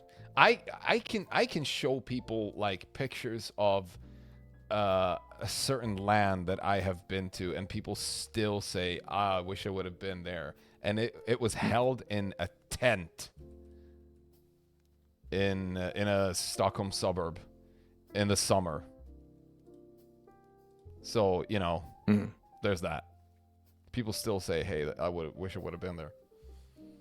It's a really, really weird thing. It feels like a LAN party is so great, especially in the Quake scene, because once you get to meet everyone, that's why I urge you to come to QH LAN, sign up for the draft, have a blast with your new buddies, and win the whole fucking thing. It's great. Yeah, I couldn't agree more. That is coming up. All right, let's swap topics here and talk about some players that have maybe stood out in yours or mine opinion and have taken us by storm. Or if you have someone in the chat, please name them. I'm gonna start by saying we saw Overdose and Votary show up for a bit here in 2025, and then they left just as quickly as they came. We saw Sailor Man come back yet again, and to no one's surprise, being super duper good at the game and absolutely annoying spawn capabilities on that guy. Yeah, I mean, Sailor Man stands out from me personally in the sense that he had a very quick rise and is a very solid player. Terrific aim, smart, calm and collected, explosive, really, really talented, and he also hails from the same part of Sweden that I do, so extra bonus points. And you know, Mille is, I don't know if Mille came back in this year, if he was the year before, I'm not sure, but nevertheless, you know, good question. Because Mille and Sailor Man are childhood friends. Yeah, and also from the same region as me, you know. Yeah. So kind of fun. I was on voice with Mille very early on. I had no idea who he was because I think he kind of came to fruition, so to say, after I quit. Right. I just saw that he was wearing the Slackers tags from an old config or as such, and then we were on voice in a mix, and he's not like he's not the babbling type, you know, such as myself. So he said a few words before the game started, and I was like, "Bro, you have to be a Sörmlänning," I said. He said, "How did you know?" I said, "Well, you know, it's the very telling accent." So, he is also done a quite good rise quite yeah. fast, and I hear that there's more coming over there. There's someone's. I mean, I heard that he has one brother that plays Quake. Was it Mystique or Mystical or something of that nature? And then he has a third brother that also is talking about a comeback. So yeah, we got to get Milla's brother Edvin to come back. He was a hoot as well. yeah, I mean, has there ever been a family clan like a Mythic is back playing, and we're working on Edvin. That is amazing, Settleman. See you. Thank you for showing up in the chat here as well. Super cool. Yeah, good Saints work. Kronos, most improved 2025. I am keen to agree that Kronos has taken a big step. Like, he is committed to the fucking game in this year. He's played a lot. I don't know who's playing the most. I don't have the stats on that, but I mean, Kronos has played a lot. I guess it's someone from the EU. It would be like Anza in my book. Still fucking kicking it. Still playing mix every day. Yeah, that's great to take the time to bring in, friends and old sort of colleagues of the game. Another, I'm not sure I don't think it's I guess it's a re-entry, and that's what we're talking about. We also have Vukmir. Oh yeah. The younger brother of Yave, that has shown great improvements in the past year. For sure. Really, really fun to see that it runs in the blood, so to say. Yeah. There's I think, oh yeah, absolutely. Let's not forget, damn, the combat duel that is still going on has sorry, I am losing myself in the tabs I have open. In the Combat Duel 9, we saw Holy. He is right now up against... He beat BPS in the lower bracket. And he beat Andy by walkover, yes. But he beat Locktar before that. Holy has made some heavy improvements on one-on-one in the one-on-one scene. Absolutely. Same with Bernie. Burncout deserves a shout-out as well. He has improved as well. That is absolutely some worthy mentions. And yeah, BPS had a short break, as Yalisk said, and came back for the TB4 finals. That was also very impressive, coming back and swinging hard. But on that topic, Pepe. Hell yeah. What is the best way of bringing an old player back? Oh wow, that is a great question. Can we have some success stories in the chat? How did you do it? Yeah. Gunpoint doesn't count. What did you say? You know what? I can't speak on how to get someone back, but I can tell you what doesn't work is trying to introduce Quakeworld to friends that only play Flavor of the Month games that my friends do. They are totally uninterested in Quake at all. It's constantly like, you're playing the dead ass game from 30 years ago. What is wrong with you? So, I'm not the person to ask. I don't know. Holy was a QH Line 2024, Kara. Almost. But yeah, QH Line brought a bunch of people back, I suppose. And let's hope we get to see that again. I think, the reality of the situation is that it is very difficult to get someone who's moved on, so to speak, with their life and are thinking about completely different things to look back. It's virtually impossible. But as Carapace is writing here, is that QH LAN brought people back. And when people are brought back because of QH LAN, the likelihood of them bringing back someone such as myself with Yave goes up. So if I were to answer my own question, like how do you do it? I think it's about spread the word of the things that are going on in the community, and that's it sounds easy, and it is, but the difficult thing is, I think that most of us are that age that we're not. I might be wrong here, but I don't think that we're all on like Instagram or Facebook and YouTube and like sharing things all the time. We're sitting in our corner of the internet on the Discord and we're playing our game and we're content.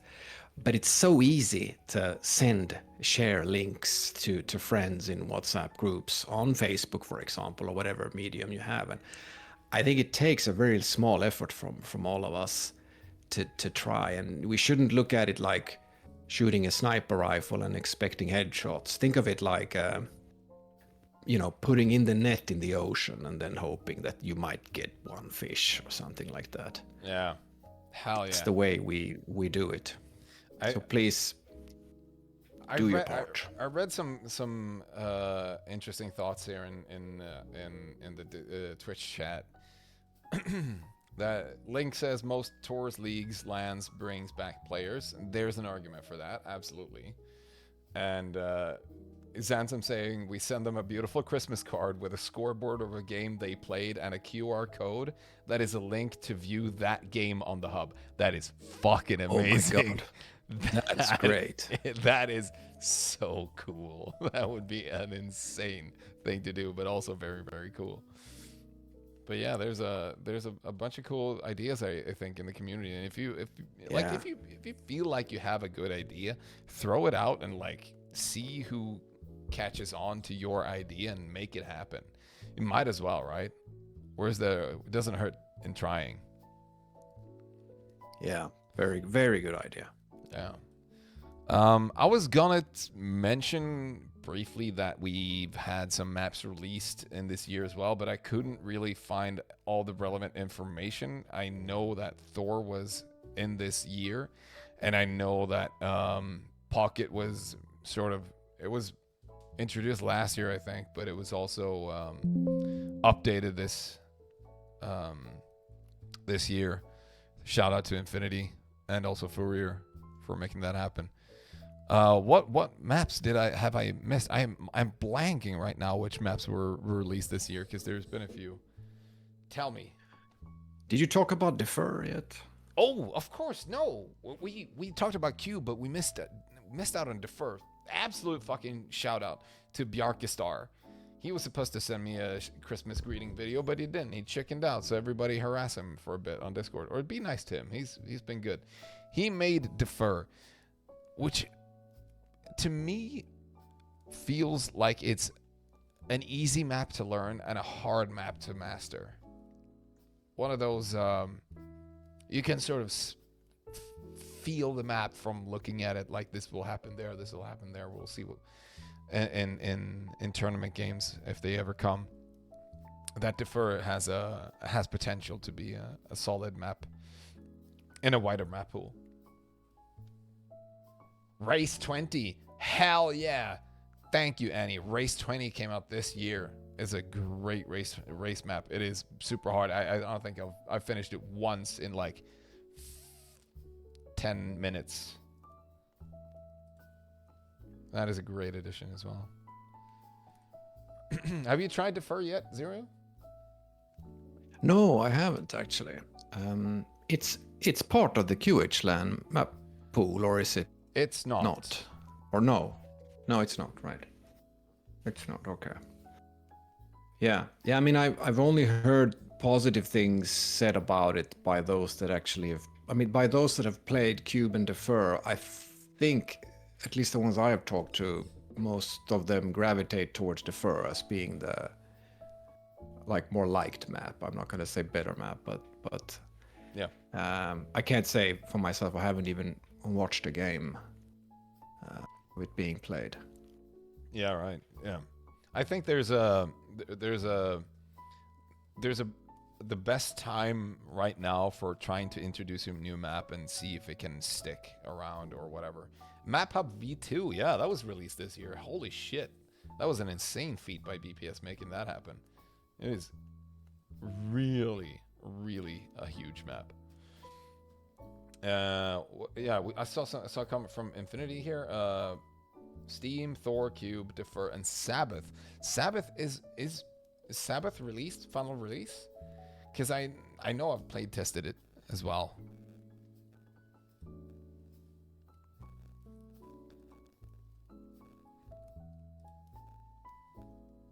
Maybe it is. We'll see. Very cool, at least.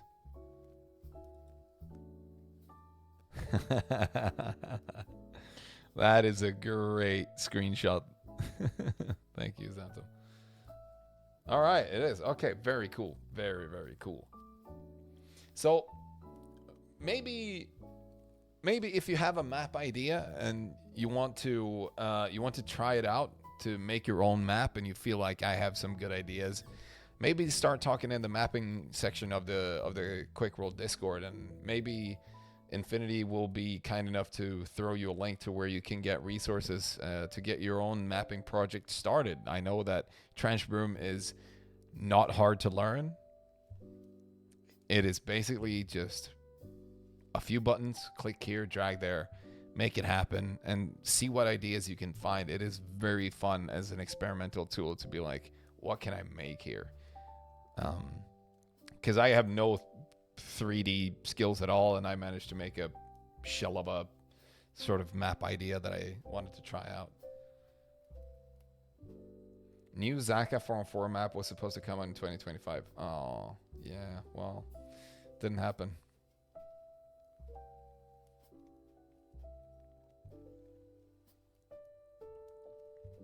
All right. So is it time? I think it is. I think it's time. It's time we head on over to the section that we like to call Frag of the Year. And for me to do this smoothly, it's going to take me some time. I have to tell you in advance, it is not easy trying to like be the video producer, whatever guy for all of this, but I'm going to try, and I'm going to try to make it as smooth as possible. And why I'm looking this way is because I have more of the stuff over here. But we are going to start. It's going to be like this. You are going to see 4 clips per round, and you're going to vote on your favorite clip of that round, and that clip will advance into another round and another round and another round. You know, we'll pit them all against each other finally, and then you will select the finalist, or the final winner, so to speak. So we are going to start with a clip from Horatio right here. It is a game on Schloss. Wait, I can't click the right button if I have this over here. Jesus. And maybe we should pause the Christmas music for a bit here. With smooth jazz in the background. Okay. Do I have it as I want it? Maybe. I hope there is sound. There is no sound, but there will be sound. So Pepe, just a question before you proceed. So 4 clips per round where everybody gets to vote on one clip, and the winner advances to the following round. Correct. Right. So we run through the first set of rounds. Yes. And then we go to the next one. Yeah. Correct. Right. Correct. All right. So the first submission is from Horatio. It is on Schloss. It is some grenade juggling coming at you right here.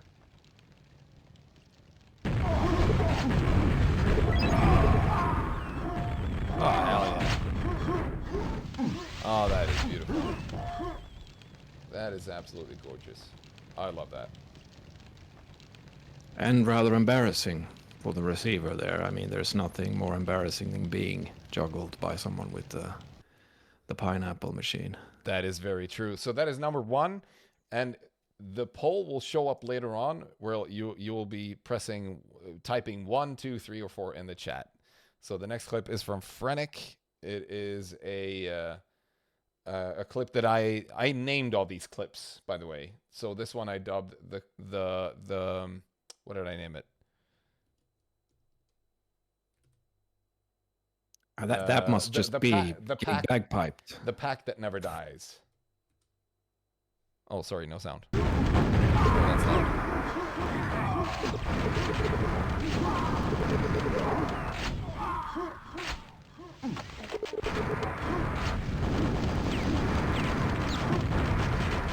There's a pack right there. Picking that up. Zunito. There's a pack again, and a pack again. And here comes Zero. Another pack generated.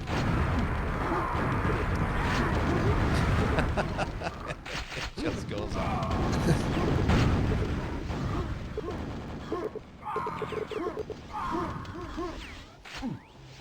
And there you have it. That is the clip from Frantic. Thank you so much for sending that in.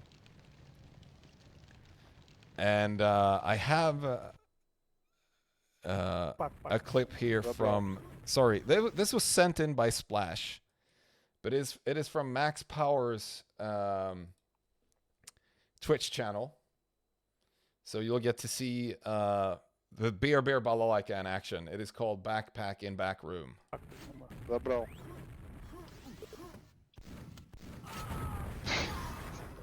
Что творить? Если что, в лаве, короче, пак есть, можно взять. С красным. Так красный сначала взять. Блять, где я хотел пиздец. Да все, что ты туда прыгнул? Нету пака.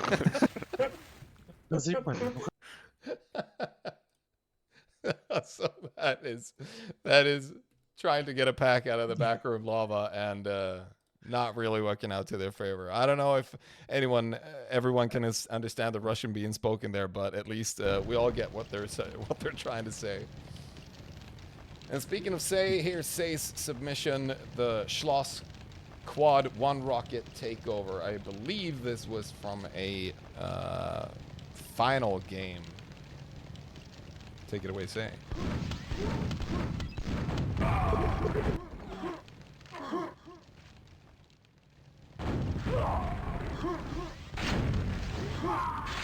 Pack, 1 rocket, yellow. Perfect spawn on that. And boom. Oh, that was so beautiful. And follows it up. Clean up on aisle red. Yeah, that's the Tom Cruise descent. Right? Mission Impossible. Hell yeah. All right, so what will happen now is that you will see a poll on the screen and you will start typing in the chat 1, 2, 3, or 4. 1 is Horatio, 2 is Frantic, 3 is Max Power's clip in the back room, and Say is the latest one we just saw. And does it show up? There you go. Start typing. Start typing which one you want. You get 1 vote per person. And we'll see who advances into the next round. Horatio getting a lead here with his grenade juggle. We're going to have it open for about a minute. So if you haven't voted yet, do so now. No more votes coming in after 30 seconds? What? Surely. Someone's furiously typing on a phone keyboard but messing up badly 3 times. Yeah, we got 100 viewers. So 33 votes is and bit there low. you go. Horatio is the winner. We're going to move him over to round 2. Wait. I might have... Yeah, there you go. Oh, that is annoying. All right. And round 2 is going to be... The first submission is going to be from Raga. Straight out of Ireland. That's not an Irish accent I tried to pull. I just said it weirdly.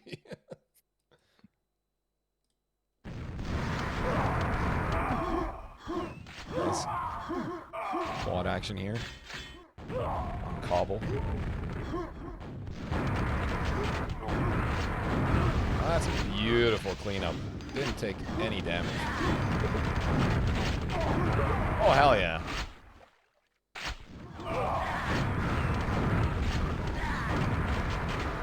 How many frags was that? 7? I think it's more. Oh, maybe. We didn't get to see the last one there, but there you have Raga getting a quad run on Cobblestone. Next up is going to be... I can't see the name here. Nico. Oh, I remember this clip. It is memorable. I don't think I've ever seen this before, But this one is a treat. It's a DM2 quad run.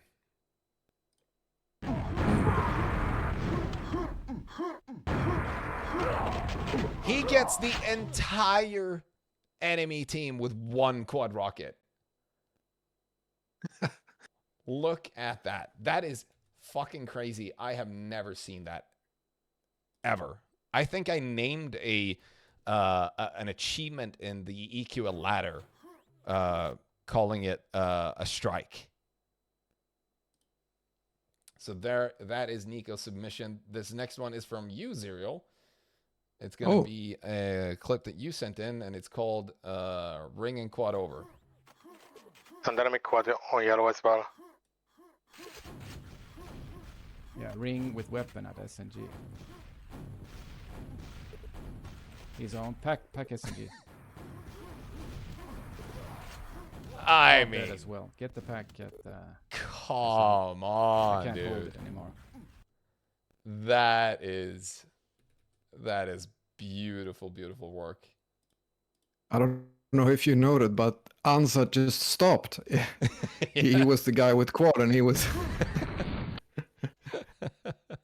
and he was coming around the corner. And he just stopped. Right, what just happened? I don't understand. That was a funny situation. And here's a submission again from Splash, but it's on the behalf of Andy. Andy, if you're walking, this is your clip. It is Andy versus Holy on Airwalk. It is called Telefrag as Planned.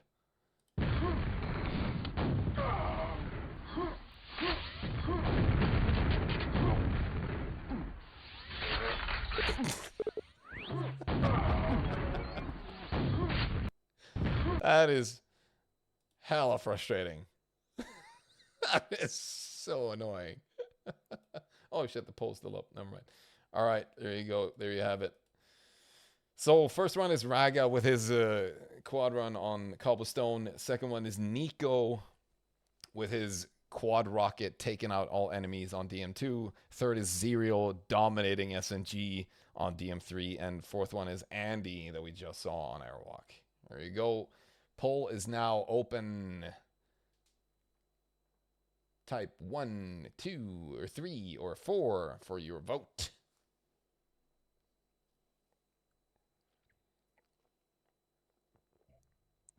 It's a tight race. It's two clips. It's number 2 and number 4 competing. Andy pulling ahead just a little bit. Nico gaining some ground. Ooh. Broke the vote record from the last round here. Oh, it's a tight Let's race. break 40, guys. Come on. It's a tight race. It is close here. 15 against 15. Can we get one more on Nico or one more on Andy? About 15 seconds left on the poll here. What is happening? That's 40 broken. What is happening? So many people already voted, typing again. And that's going to be Nico taking it home with 16 votes above Andy's 15. Hell yeah. There you go. Great work there by Nico. Absolutely dominating on DM2. That is beautiful. All right, we're going to try and quickly head on over to the next one. I have to do this. Hide poll. Do this, do that. And we've all dreamt of doing that. Right? Killing the whole team with one rocket. Right? Because that is so cool. When that happens, it is just the best. I have a clip here from Splash, but it is not complete. I see now. I see a part of the link is missing. Is it the real pit one? Wait, no, this is Splash's own submission. I don't know if it's just like I have to look through it here. Splash, are you here? He should be. Yeah, oh, wait. Oh no, I got it. It was just a long timeline. Never mind. All right, so here is Splash on Schloss. See him have the pent here at red. Finds an enemy rocket there on save. Trying to chase him down really hard. And there's another rocket. It's melting.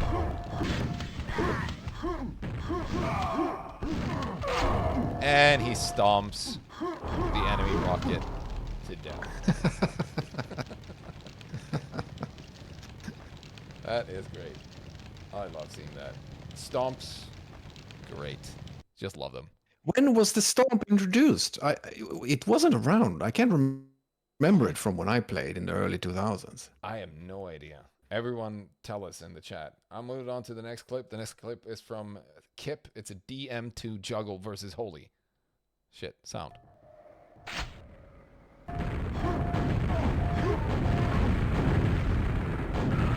Oh, hell yeah, man. Oof, yeah. That's a timeless classic. That was beautiful. You can't get bored of those, right? Those are great. And great submission, Kip. Thank you. This next one, annoying We all sound. do it on Endiff, right? But when you do it in the room, This is from... that's what matters. From Wimpy. Another DM2. Hell yeah. Hell yeah. That is great. Pepe, is that you? Wait, what? Where? No, that's Puppet. I don't know what that is. Maybe that's the Secret Santa. Puppet. Could be. Anyway, here's a clip sent in from Higgs on behalf of BPS. It is the quad rocket jump.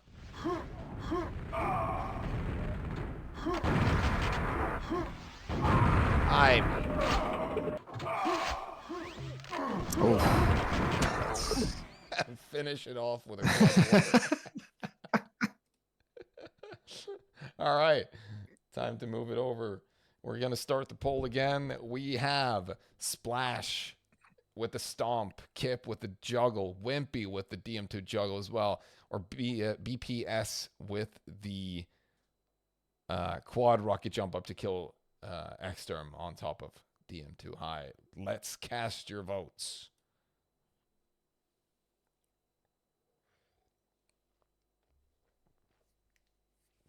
One vote per person. Kip is in the lead. Yeah, hell yeah. That was a beautiful juggle on DM2. BPS catching up slightly here. I feel like BPS did what the only thing you I mean, at that point, it's like you have to compensate for the amazing achievement you just did by boring in the end, because otherwise, you know, the universe would just collapse and crack up, you know. Absolutely. It's too good. It is good. All right. Couple more votes. See if BPS can squeeze by about 10 seconds more before we close out the vote. It's looking Can't do like less than Kip. 40, guys. Hell yeah. Hell yeah. It's going to be Kip taking home the victory here. Nice. Good work by Kip. And we're going to throw that into the next bracket. And we're going to jump right into the next round of submissions. This first one is from Mutilator. It is a quad run on E1M2. And Hub, thank you again, Santam. The Hub is just making this so fucking great. Love it. All right, here we go. Quad run, E1M2.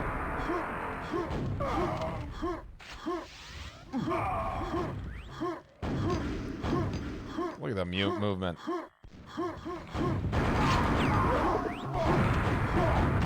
Oh, I mean,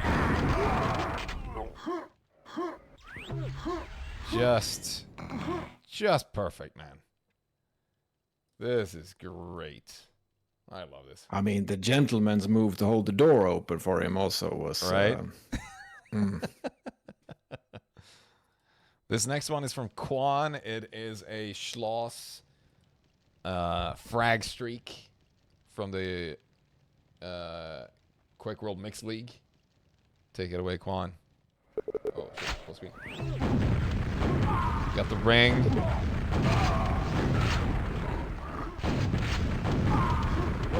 She has no end of supply on enemies to kill right here.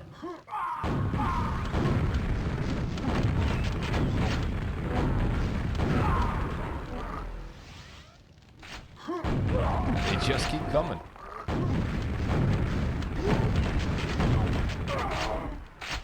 Is it one of those false calls that like, hey, he's weak. He's weak. Not at all, no.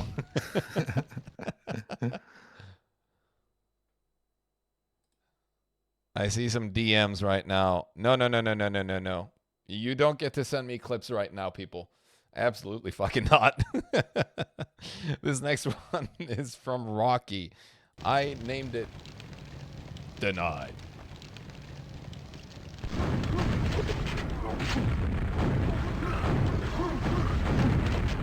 Oh, it's another clip of just killing Milton. Telefrag as well, hell yeah. On me? How dare he? Disqualified right away. Yeah. Well, you know, you get what you deserve. This next one is from from Koff. And I named it, or he named it, I can't remember, Fail Quad TK. So maybe this is not what you want to see in your teammate.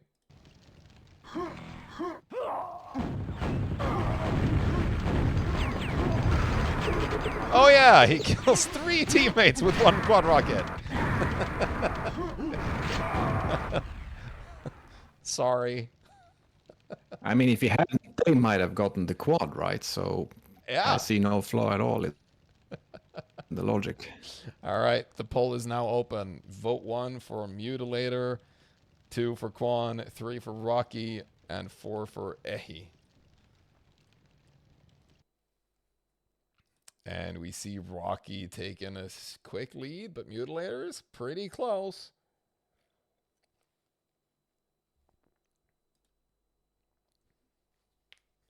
Oh, Rocky's in the lead, owning Melton and Xerial, respectively. I'm afraid this won't be the last time I have to watch that clip tonight. A Mutilator with the impressive quad run on E1M2. Did people already forget? What? Okay. And we're about 10 seconds left before we close out the poll. Rocky is holding a firm lead here. Any more votes coming in?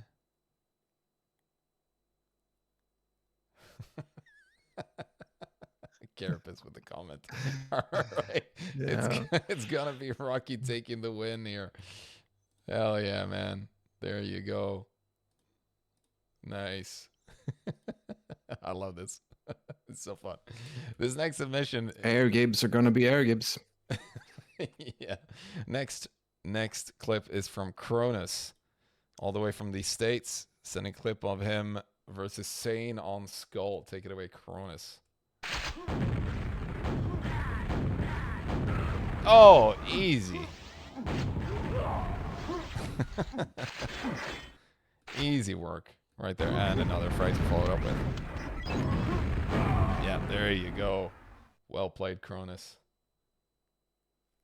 And back we go. Nice. I love seeing Skull action, man. It's a great map. People don't respect it enough. This next one comes from Tumult. It's an enemy quad over clip I named so well. I mean, DM2 Big Room. Do you ever get tired of that? Just quad absolutely over. No. I love it. All right. I think you kind of have to call out quad over and owned also in that situation. Absolutely. I think, okay, so I have sent in a clip myself. I do not vote, but I sent in a clip early because I think I needed more material. Now I realize I didn't really. But all right, you're going to see a clip from my point of view. This is me on E1 and 2. I died. They have a rocket in yellow. Let's kill him. Finito. He's nice. Good job. Nice. Nice, it's another bagpipe. Yeah, that was clutch as well. 192, 193. Yeah. It's a close game, and I just killed the rocket right there. There you go. All right. Hell yeah. Good for you. Well done, Pepe. Thank you. This next one comes from Step Cop. It is a new DM4 strat unlocked, is what I named this one. Take it away, Step Cop.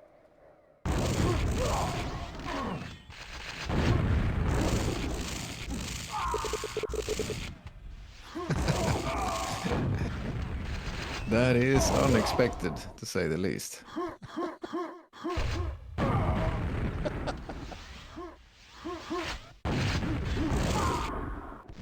Don't need more than that, right?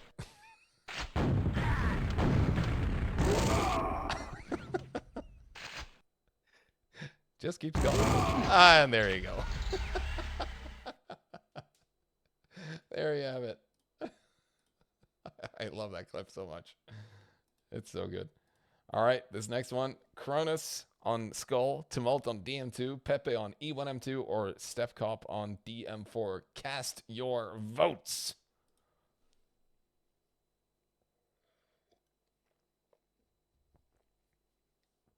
Oh, yeah, this is it is very a strong. fucking landslide, man.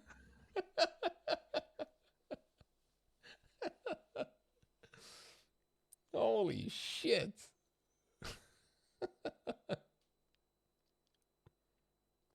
We might all end up in those weird situations, but it takes a little bit extra to really leverage that situation, and I think he did that in a good way there, Step Cop.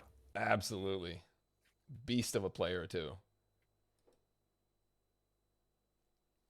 Oh, wow. Yeah, all right. Let's keep the votes open for just a bit more. See if I can get some consolidation votes here. Some pity votes.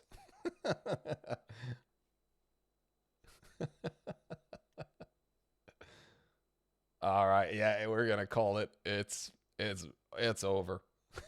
49 votes in. And there you go. Step Cop is the winner. Hell yeah. Moving on to the next round. Next round. This first one is from Sickness.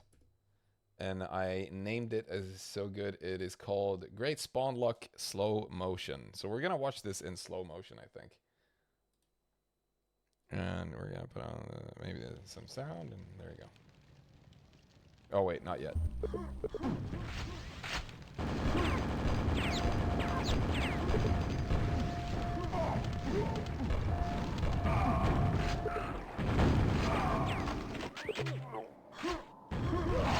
Oh, yeah, I love that. Yeah.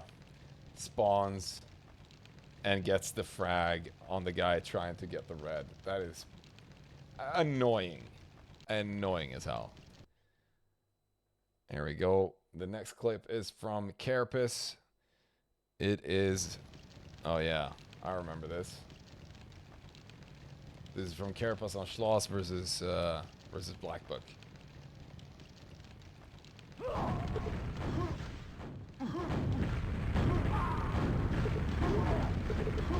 Oh, yeah. I think Milton is on the receiving end of what Carapace was last year. And there's the end of the game. Yeah, as well. but to Carapace's defense here, if he centered him himself, it doesn't matter that much in this clip because this is about the clutch moment in a final. Mm-hmm. That's what adds the most to it, on top of the play itself. So a lot at stake. Yeah, a lot at stake in those last 10 seconds of that game. Could have gone either way. All right, here we go. This next one is from Goshu. We miss you, Goshu. This is called LG Gurom.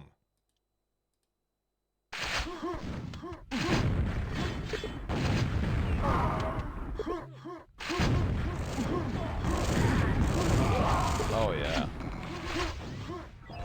Amazing LG work right there.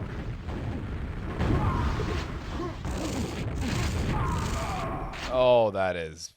Ooh. A couple of kills like that in sequence is really, really a good start. Hell yeah. All right, this next one is from Speedball. It is a duel versus BPS on Airwalk. Take away Speedball.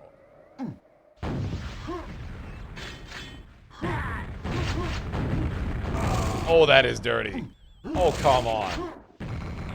Ew. Twice. Oh, that is dirty. All right. All right. All right. All right. This next one, the vote is going up right now. Vote 1 for sickness, vote 2 for carapace, 3 for Goshu, or 4 for speedball.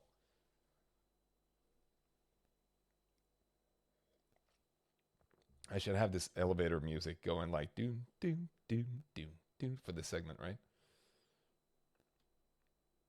Yeah, but we don't have that. There's no budget.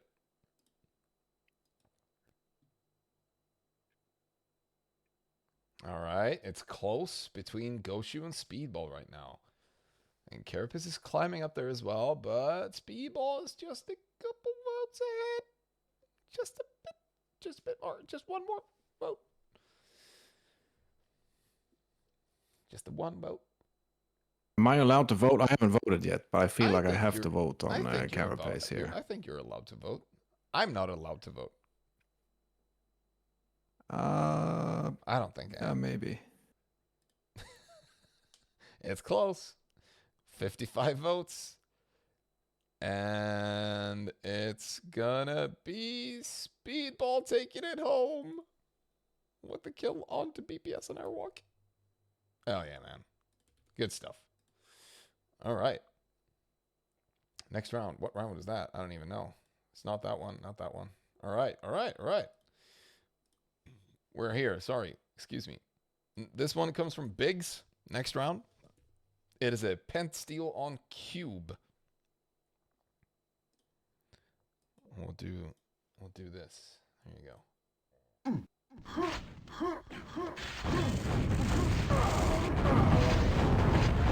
Oh, that is perfect. And the pack. And the pack as well. No way. And the instant kill on an enemy RL. And another kill. Oh my god, the frags.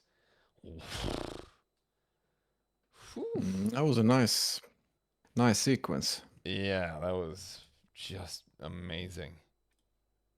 All right, this next one is sent from Splash on behalf of MM, or Real Pit, if you will. Yeah, this one. I've seen this one. Quad Onslaught. Oh, yeah, you have. Yeah, of course you have. Can I give it a name, Pepe? Yeah, sure. I've already named this when I saw this, and it's the Darth Vader Force Grip. It's what I call it. Ah, all right, there you go.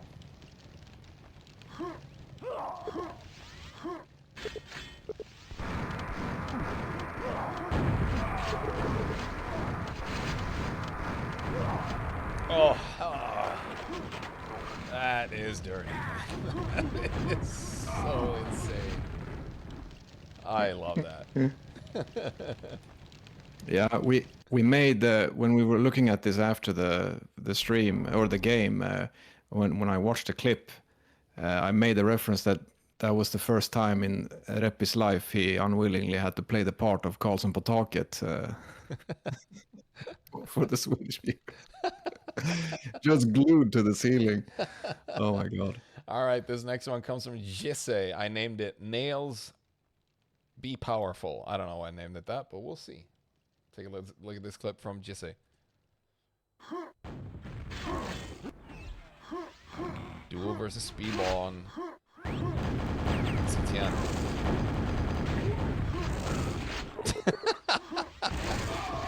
Absolutely torched him with the SMG and the SSG. Not the strongest weapons in the arsenal, but hell, they do get the job done. Oh no, what did I do? I messed up. Oh, there you go. Thank you, Jesse, for that submission. This is from Viag, the next clip coming up. Fourth and last in this round.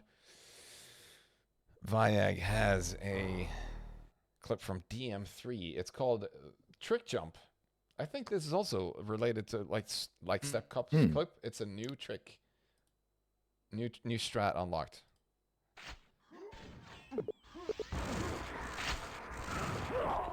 Quad overhead.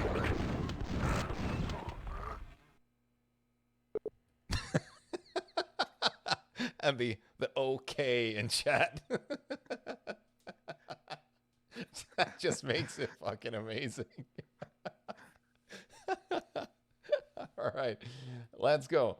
Let's start the vote. Wait, we gotta move the camera. Yeah, there we go. So Biggs with the pen steel on Cube, or MM with the juggle on Reppy, or Jesse with the nail gun super shotgun combo onto Speedball, or Viag with the LG trick jump on DM3. Vote now.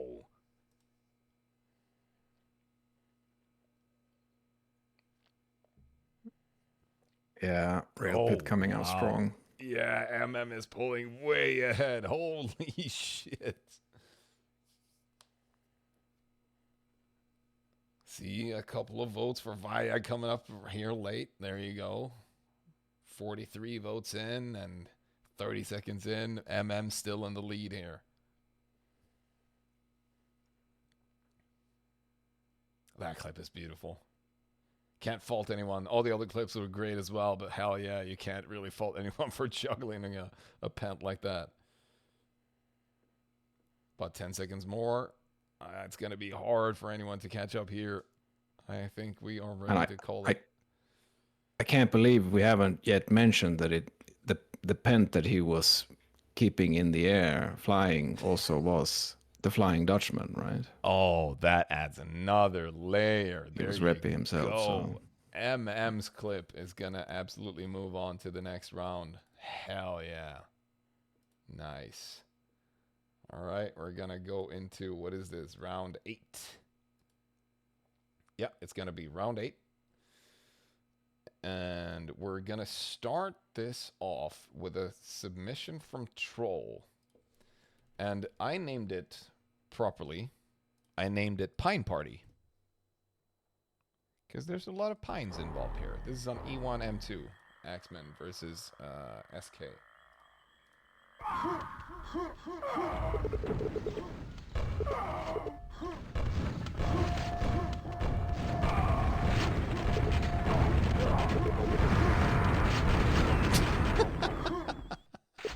Wow. Job's done. Oh. Now that's a bagpipe sequence. Jesus Christ. I saw that comment, Frenic. I'm not going to make another 3-hour stream. Yep, I know where we're at. This is sent from Xerial on behalf of Milton. So this is Milton's clip. This is properly named Quadded Quad Kill. What? And this is also from a final.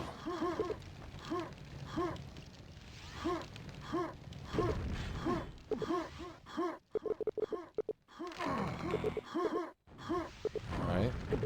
Moving in from tower. Oh! 2 rockets dead. 3 rockets dead. And 4 rockets dead. Holy shit.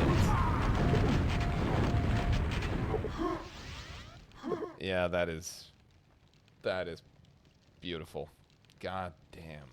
It's disgusting, yeah.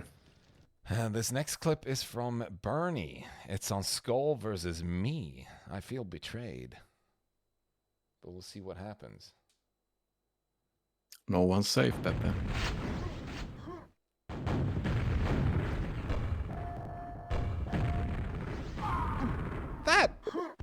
That is annoying. And you see my please being written out in all caps there, giving you sort of the sense of where my head is at.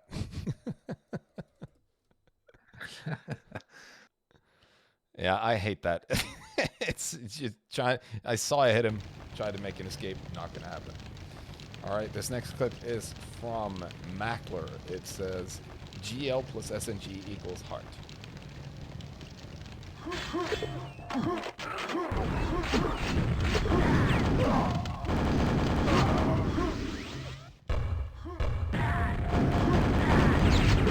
That is, I am, yeah. That one is great. The GL on top to plant one and then hit one and then finish it off with the SNG and GL combo. That is amazing. Good shit. Good shit by Mackler, all right? If you want to vote for Troll's Pine Mania or Milton's quad takeover, Bernie's GL kill onto myself, or Mackler's GL kill onto Yahweh on Schlosser, Vote now. 1, 2, 3, or 4.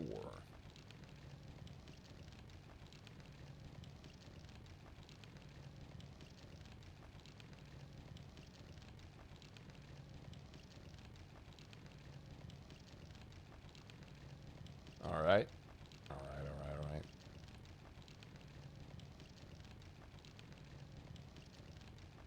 There's a bunch of votes for Milton here, taking over on Schloss. Hell yeah. It's a good clip. By the way, I did not factor in any order of these clips. I just put them in 1, 2, 3, 4, 5, 6, 7. That's how they are entered in their respective category or group. All right, about 10 seconds more. I think it's gonna go to Milton here. Bit less votes on this one.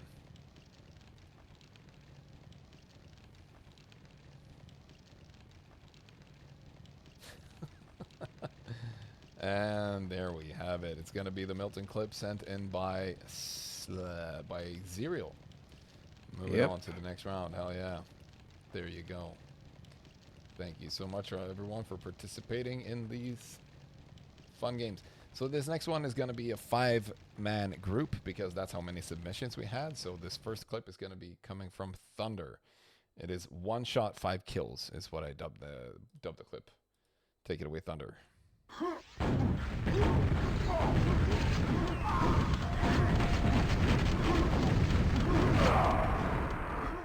Well, it was 5 kills, all right. But 3 of them were teammates. I don't know if that's fair. It's a great shot anyway. Cobblestone is a fun map to play. If you haven't played it yet, try it. This next one is coming from Spox. It is D2S versus 3B. It is on Schloss. I dubbed it Ring is OP. Take it away, Spox. Oh, holy shit. Wait, what? No, that's not the... That is the right clip, but I dubbed it wrong. Sorry. We're gonna watch that again because it was so short. Just catching Zep midair. Zep was ring. Yeah, that was it. There you go. Great shot. Absolutely amazing. And this one is from Plate. I just named the clip Granata. And it's on, it's Polonas versus Slackers on Schloss.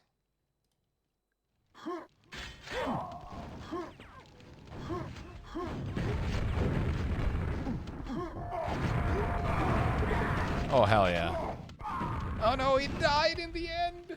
No, that would have been so good if he survived it.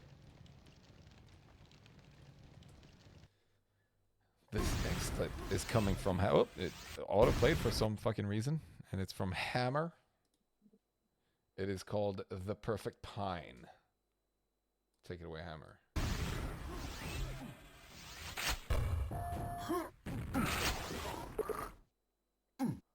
The smile there.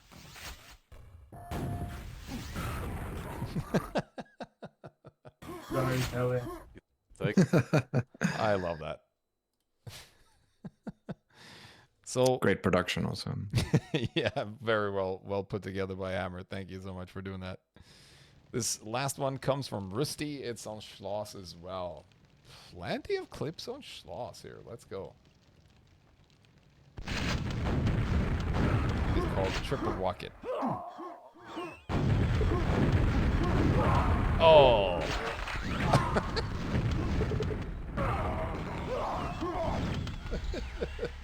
The telefrag on the end there is just too much, but that was a beautiful kill. That was a beautiful frag. So this next one, you can vote 1 for Thunder, 2 for Spox, 3 for Plate, 4 for Hammer, or 5 for Rusty. Start your votes.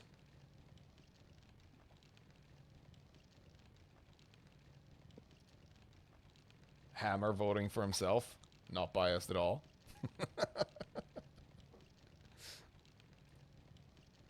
Hammer pulling away. Plate is up there, but he's climbing. Rusty getting some votes as well. 1 for Spox. couple for Thunder.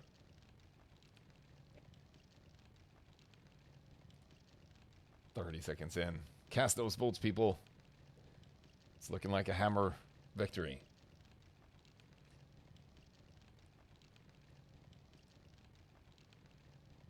Couple of more votes here.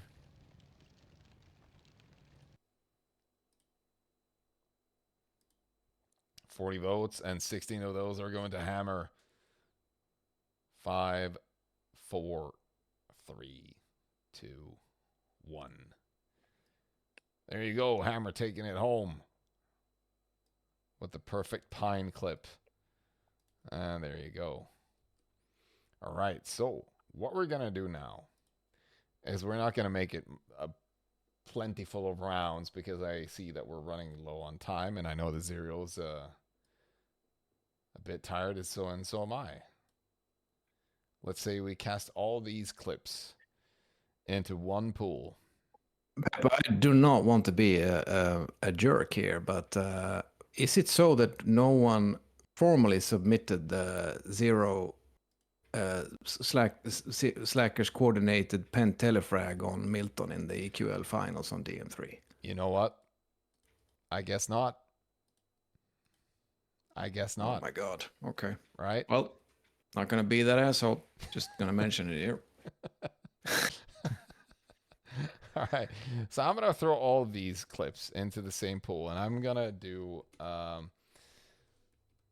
what I do best is sitting around and yap while I do some behind-the-scenes video producer stuff, and you can talk about which was your favorite clip so far, Xerial. Yeah, I get it. Guess I was the asshole. No, it's I mean, maybe no one did submit it. Nope. I guess it was so early in the start of the year also, so people tend to, as we have seen, kind of forget about this, and then there's a lot that comes out in the end. But anyway, it was a very particular frag. For those of you that didn't see it, let me see if I can find it rather than talking about it. I also saw someone mention the BPS discharge, team discharge on DM3.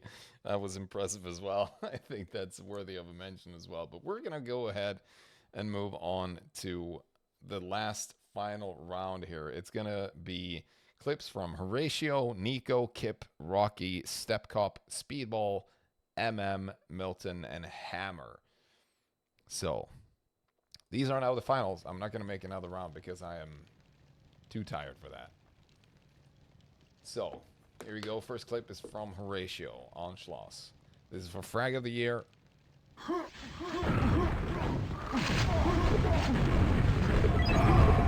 that is... I love a grenade juggle, man. It's just too good.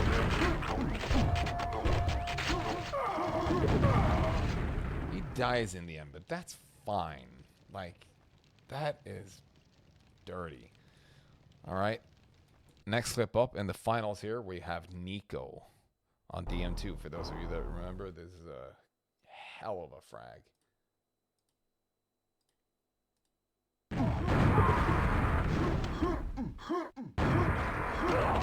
It's a quadruple kill to steal the low RL with the quad. He even walks over the spawn, but he doesn't get telefrag. That is also kind of crazy, but you know.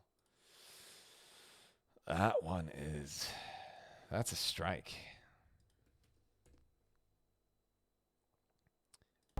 Next clip up is from Kip. This is on DM2 and some rocket juggling.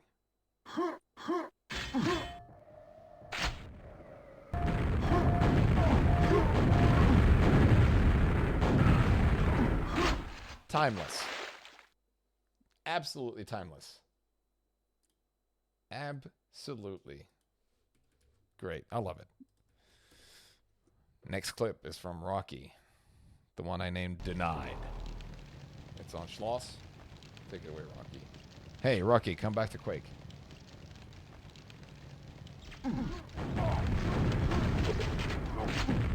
picks up the pack and just and another one. And a telefriend to you. Yeah, I know. I hope this is the last time I have to watch this. Oh, but it's you gotta love those immediate air gibs, right? It's like in basketball. Like I remember, it's not goaltending, right? You shoot the guy while he's going up in the air, like that fast reaction. That's actually died 3 times in that one, not twice. All right, this next one is from Step Cup. If you remember it, you remember it. It's the DM4 strat unlocked. Oh, whoops. Sorry. Messed up a bit.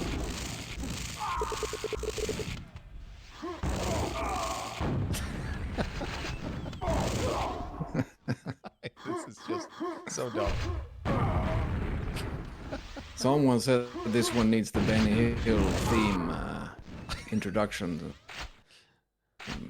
Not introduction, but you know which. Yeah, like speed it up a bit. Perfect. I feel like this would fit in the Usams Quakeworld movie. If you haven't seen that, yeah, it is worth a watch. This next one is from Speedball. It is on Airwalk versus BPS. Take it away, Speedball.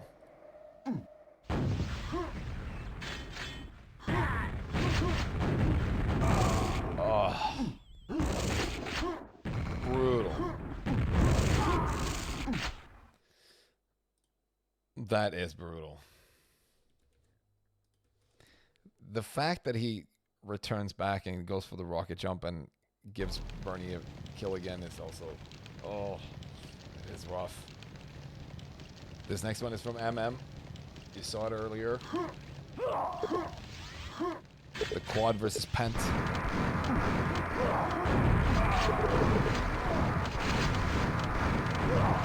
No.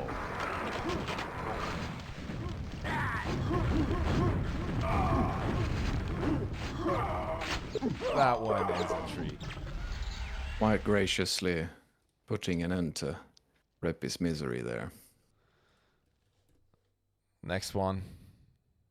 Milton, submitted by Xerial, so you get some partial credit here. Well, you know, you gotta have something, right? The quad takeover on Schloss. This is good for so many reasons, because you see the whole team just stacked up there at Cathedral. And it's like, time to make a move. They're down by 20. 8 rockets on the map. Clean. Sweet. Now that is just...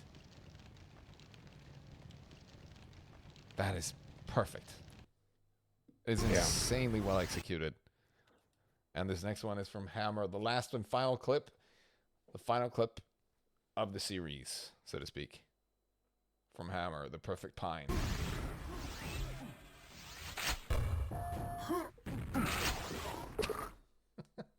The little smiley there is just... Get out them promoset.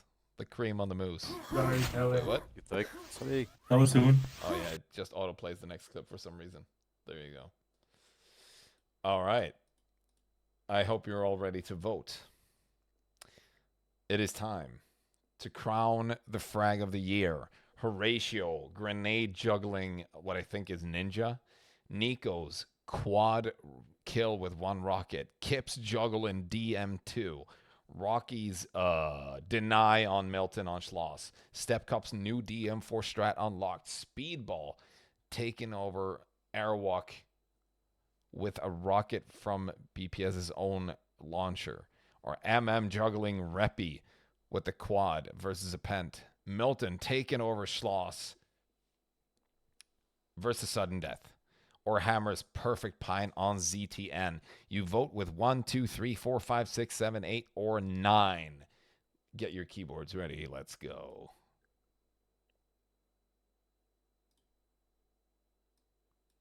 This is it. This is for all the money. Time to cast your votes. Too many numbers to remember. Thank you, Penny.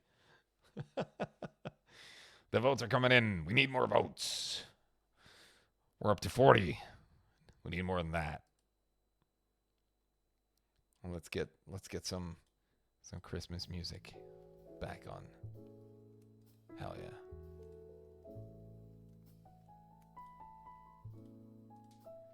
$49 votes. We can get more than that, people. Is it gonna be Rocky's deny onto Milton on Schloss? Is that what it is? Is it gonna be an SK member that doesn't even play anymore? It was an SK member last year when they were still playing Quake. Rocky, come back. Come back to us. Yeah. The Milton clip is climbing as well. 56 votes. Let's get some more votes in. We're gonna keep this open for a bit. How are you feeling, Xerial? I don't know. I mean, I'm in Rocky's clip, so I guess there's some of the glory that maybe shines onto my pinky toe or something. You know, if he wins, maybe. But yeah, 58. Did we ever break that? Did we pass 60 in votes? I hope that we can do now. No, I think we need more votes. We need more votes, people. Get him in. Get him while they're hot. We need more. Who's going to take it home? All the people not voting and only watching. Let's go. Put in your votes. This is for the final monies. If you already voted, you can't vote again.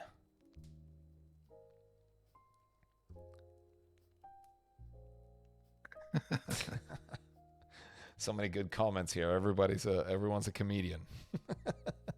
Yeah. All right. It looks like it's time to close it out. It is decided. Rocky takes home Frag of the Year 2025.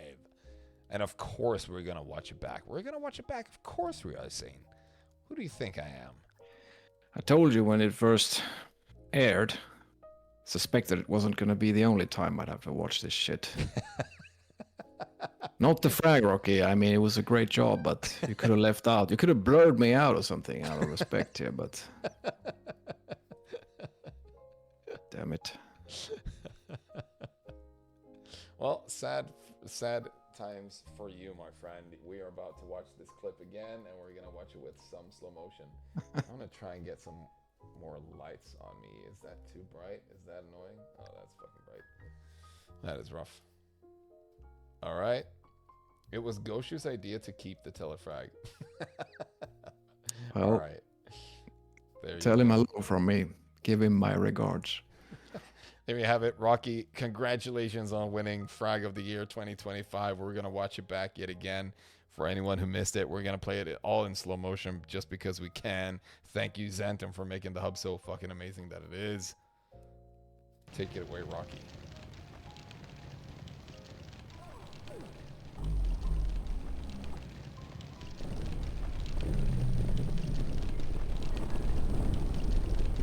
Without melee, Rocky couldn't have done it.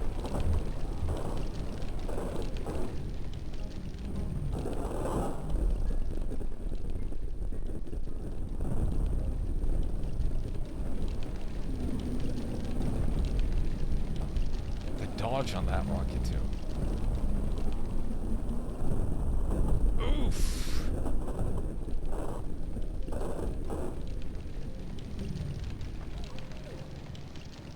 It's much harder to argue with someone while they're on their way up than on their way down, so... Close your eyes.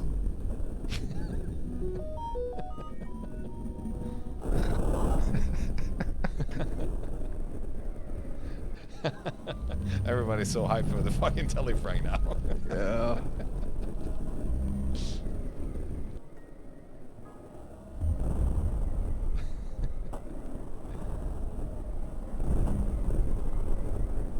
Yavis just standing there, not even helping.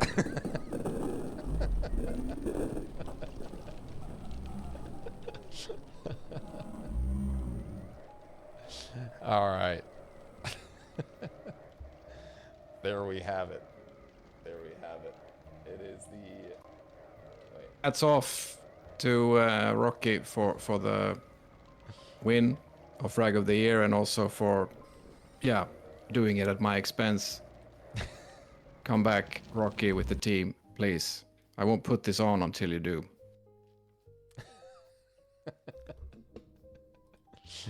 I am super grateful to have you here tonight, Xerial. It's been a hoot. It's been a treat. It's been a blessing every time. It's going to be even better times in about 2 weeks when we get to do this live on QH LAN. You bet, buddy. And next to each other, sitting there sweating, and both in our respective tank tops, just screaming ourselves to death over fancy frags happening wait. live on LAN. I'm so fucking excited, dude. It's fucking crazy. Yeah. Same here. Same here. Really looking forward to it. And thank you for having me. It's always a pleasure.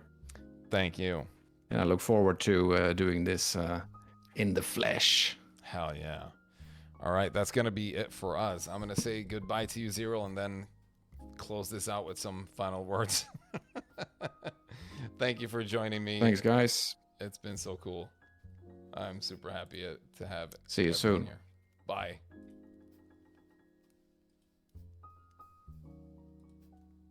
All right, since I cannot do this in any smooth way, I'm just gonna do this because I can. Full screen my stupid head. There you have it. Oh, I gotta remove the... Wait, what? Oh. My own stupid name is up there. There you go. Hi. Yet again, thank you for showing up for the flashback of 2025. It's been super fun to do this. Thank you, Xerial, again, for being such a great co-host, making me laugh all the time, and having just the best comparisons to some weird reference that I usually don't get, but it's super fun to have you here every time. Thank you, everyone who sent in the clips to show your Christmas greetings. Thank you to Barazy, Bogo, Kip, Mushi, Mutilator, Frantic, Say, Tom and Gonyets, and Troll. Thank you so much for sending these in. It was amazing to have you here. I'm so happy that this community is live and thriving, and it wouldn't happen without you. So keep doing stuff for the community. I just talk a lot. This is what I do, and I hope you all enjoyed it. I know it wasn't gonna be 3 hours. I know. It's so stupid. I know I said it wasn't gonna be 3 hours. I'm gonna say that at QH LAN as well. I'm gonna be like, I'm not doing a 3-hour one, and then it goes to overtime 50 times. Anyway, it's fun to sit around and yap with all you guys, watching and participating in the chat. Thank you to everyone who sent in the clips for Frag of the Year. It makes this so much fun to do. We get to, crown a winner, and we get to decide who had the most fun or who had the best action of the year. Check PM. What is this? Oh, what? No fucking way.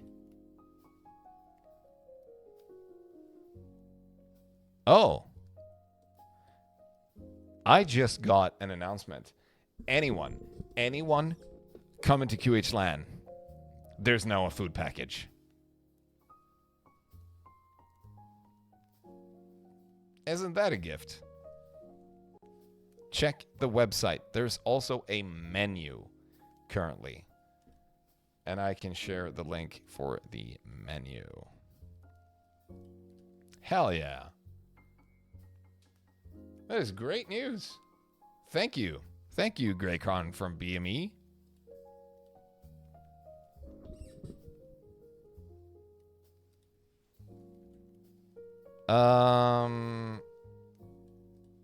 But yeah, it's gonna be the deadline is gonna be pushed until the 4th of January, so no stress. You're gonna be able to get your stuff. Why are the Swedish name? I don't know. What? They're not. They shouldn't be. whatever. There's news, at least. Things are happening. Things are happening. Where was I, really? In the middle of something.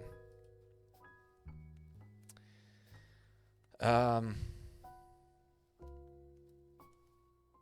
don't know. I'm happy to be able to do this for you, and I'm glad that you enjoy it. I'll be casting more games coming up, of course, on QH-LAN in tournaments coming up. Me and Xerial will be covering most of the Form 4 action, I suppose, in online tournaments. But look forward to QH-LAN, because we're going to have Hangtime Andy, Rio, Lethal Wiz, and Copley as well joining us. It's gonna be great. So without further ado, thank you so much for showing up for this stream. It's always fun, and we'll see you in 2026.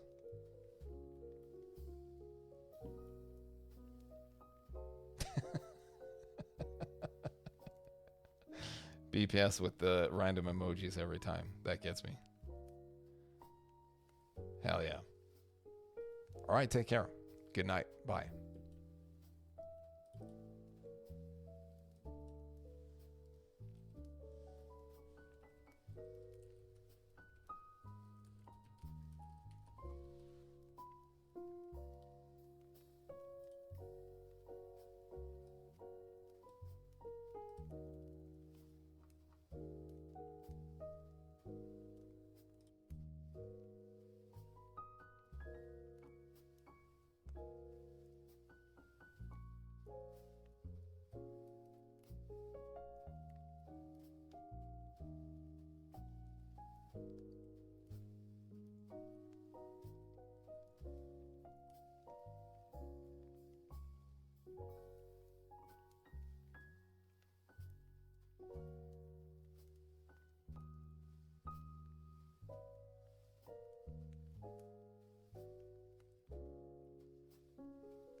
Bye.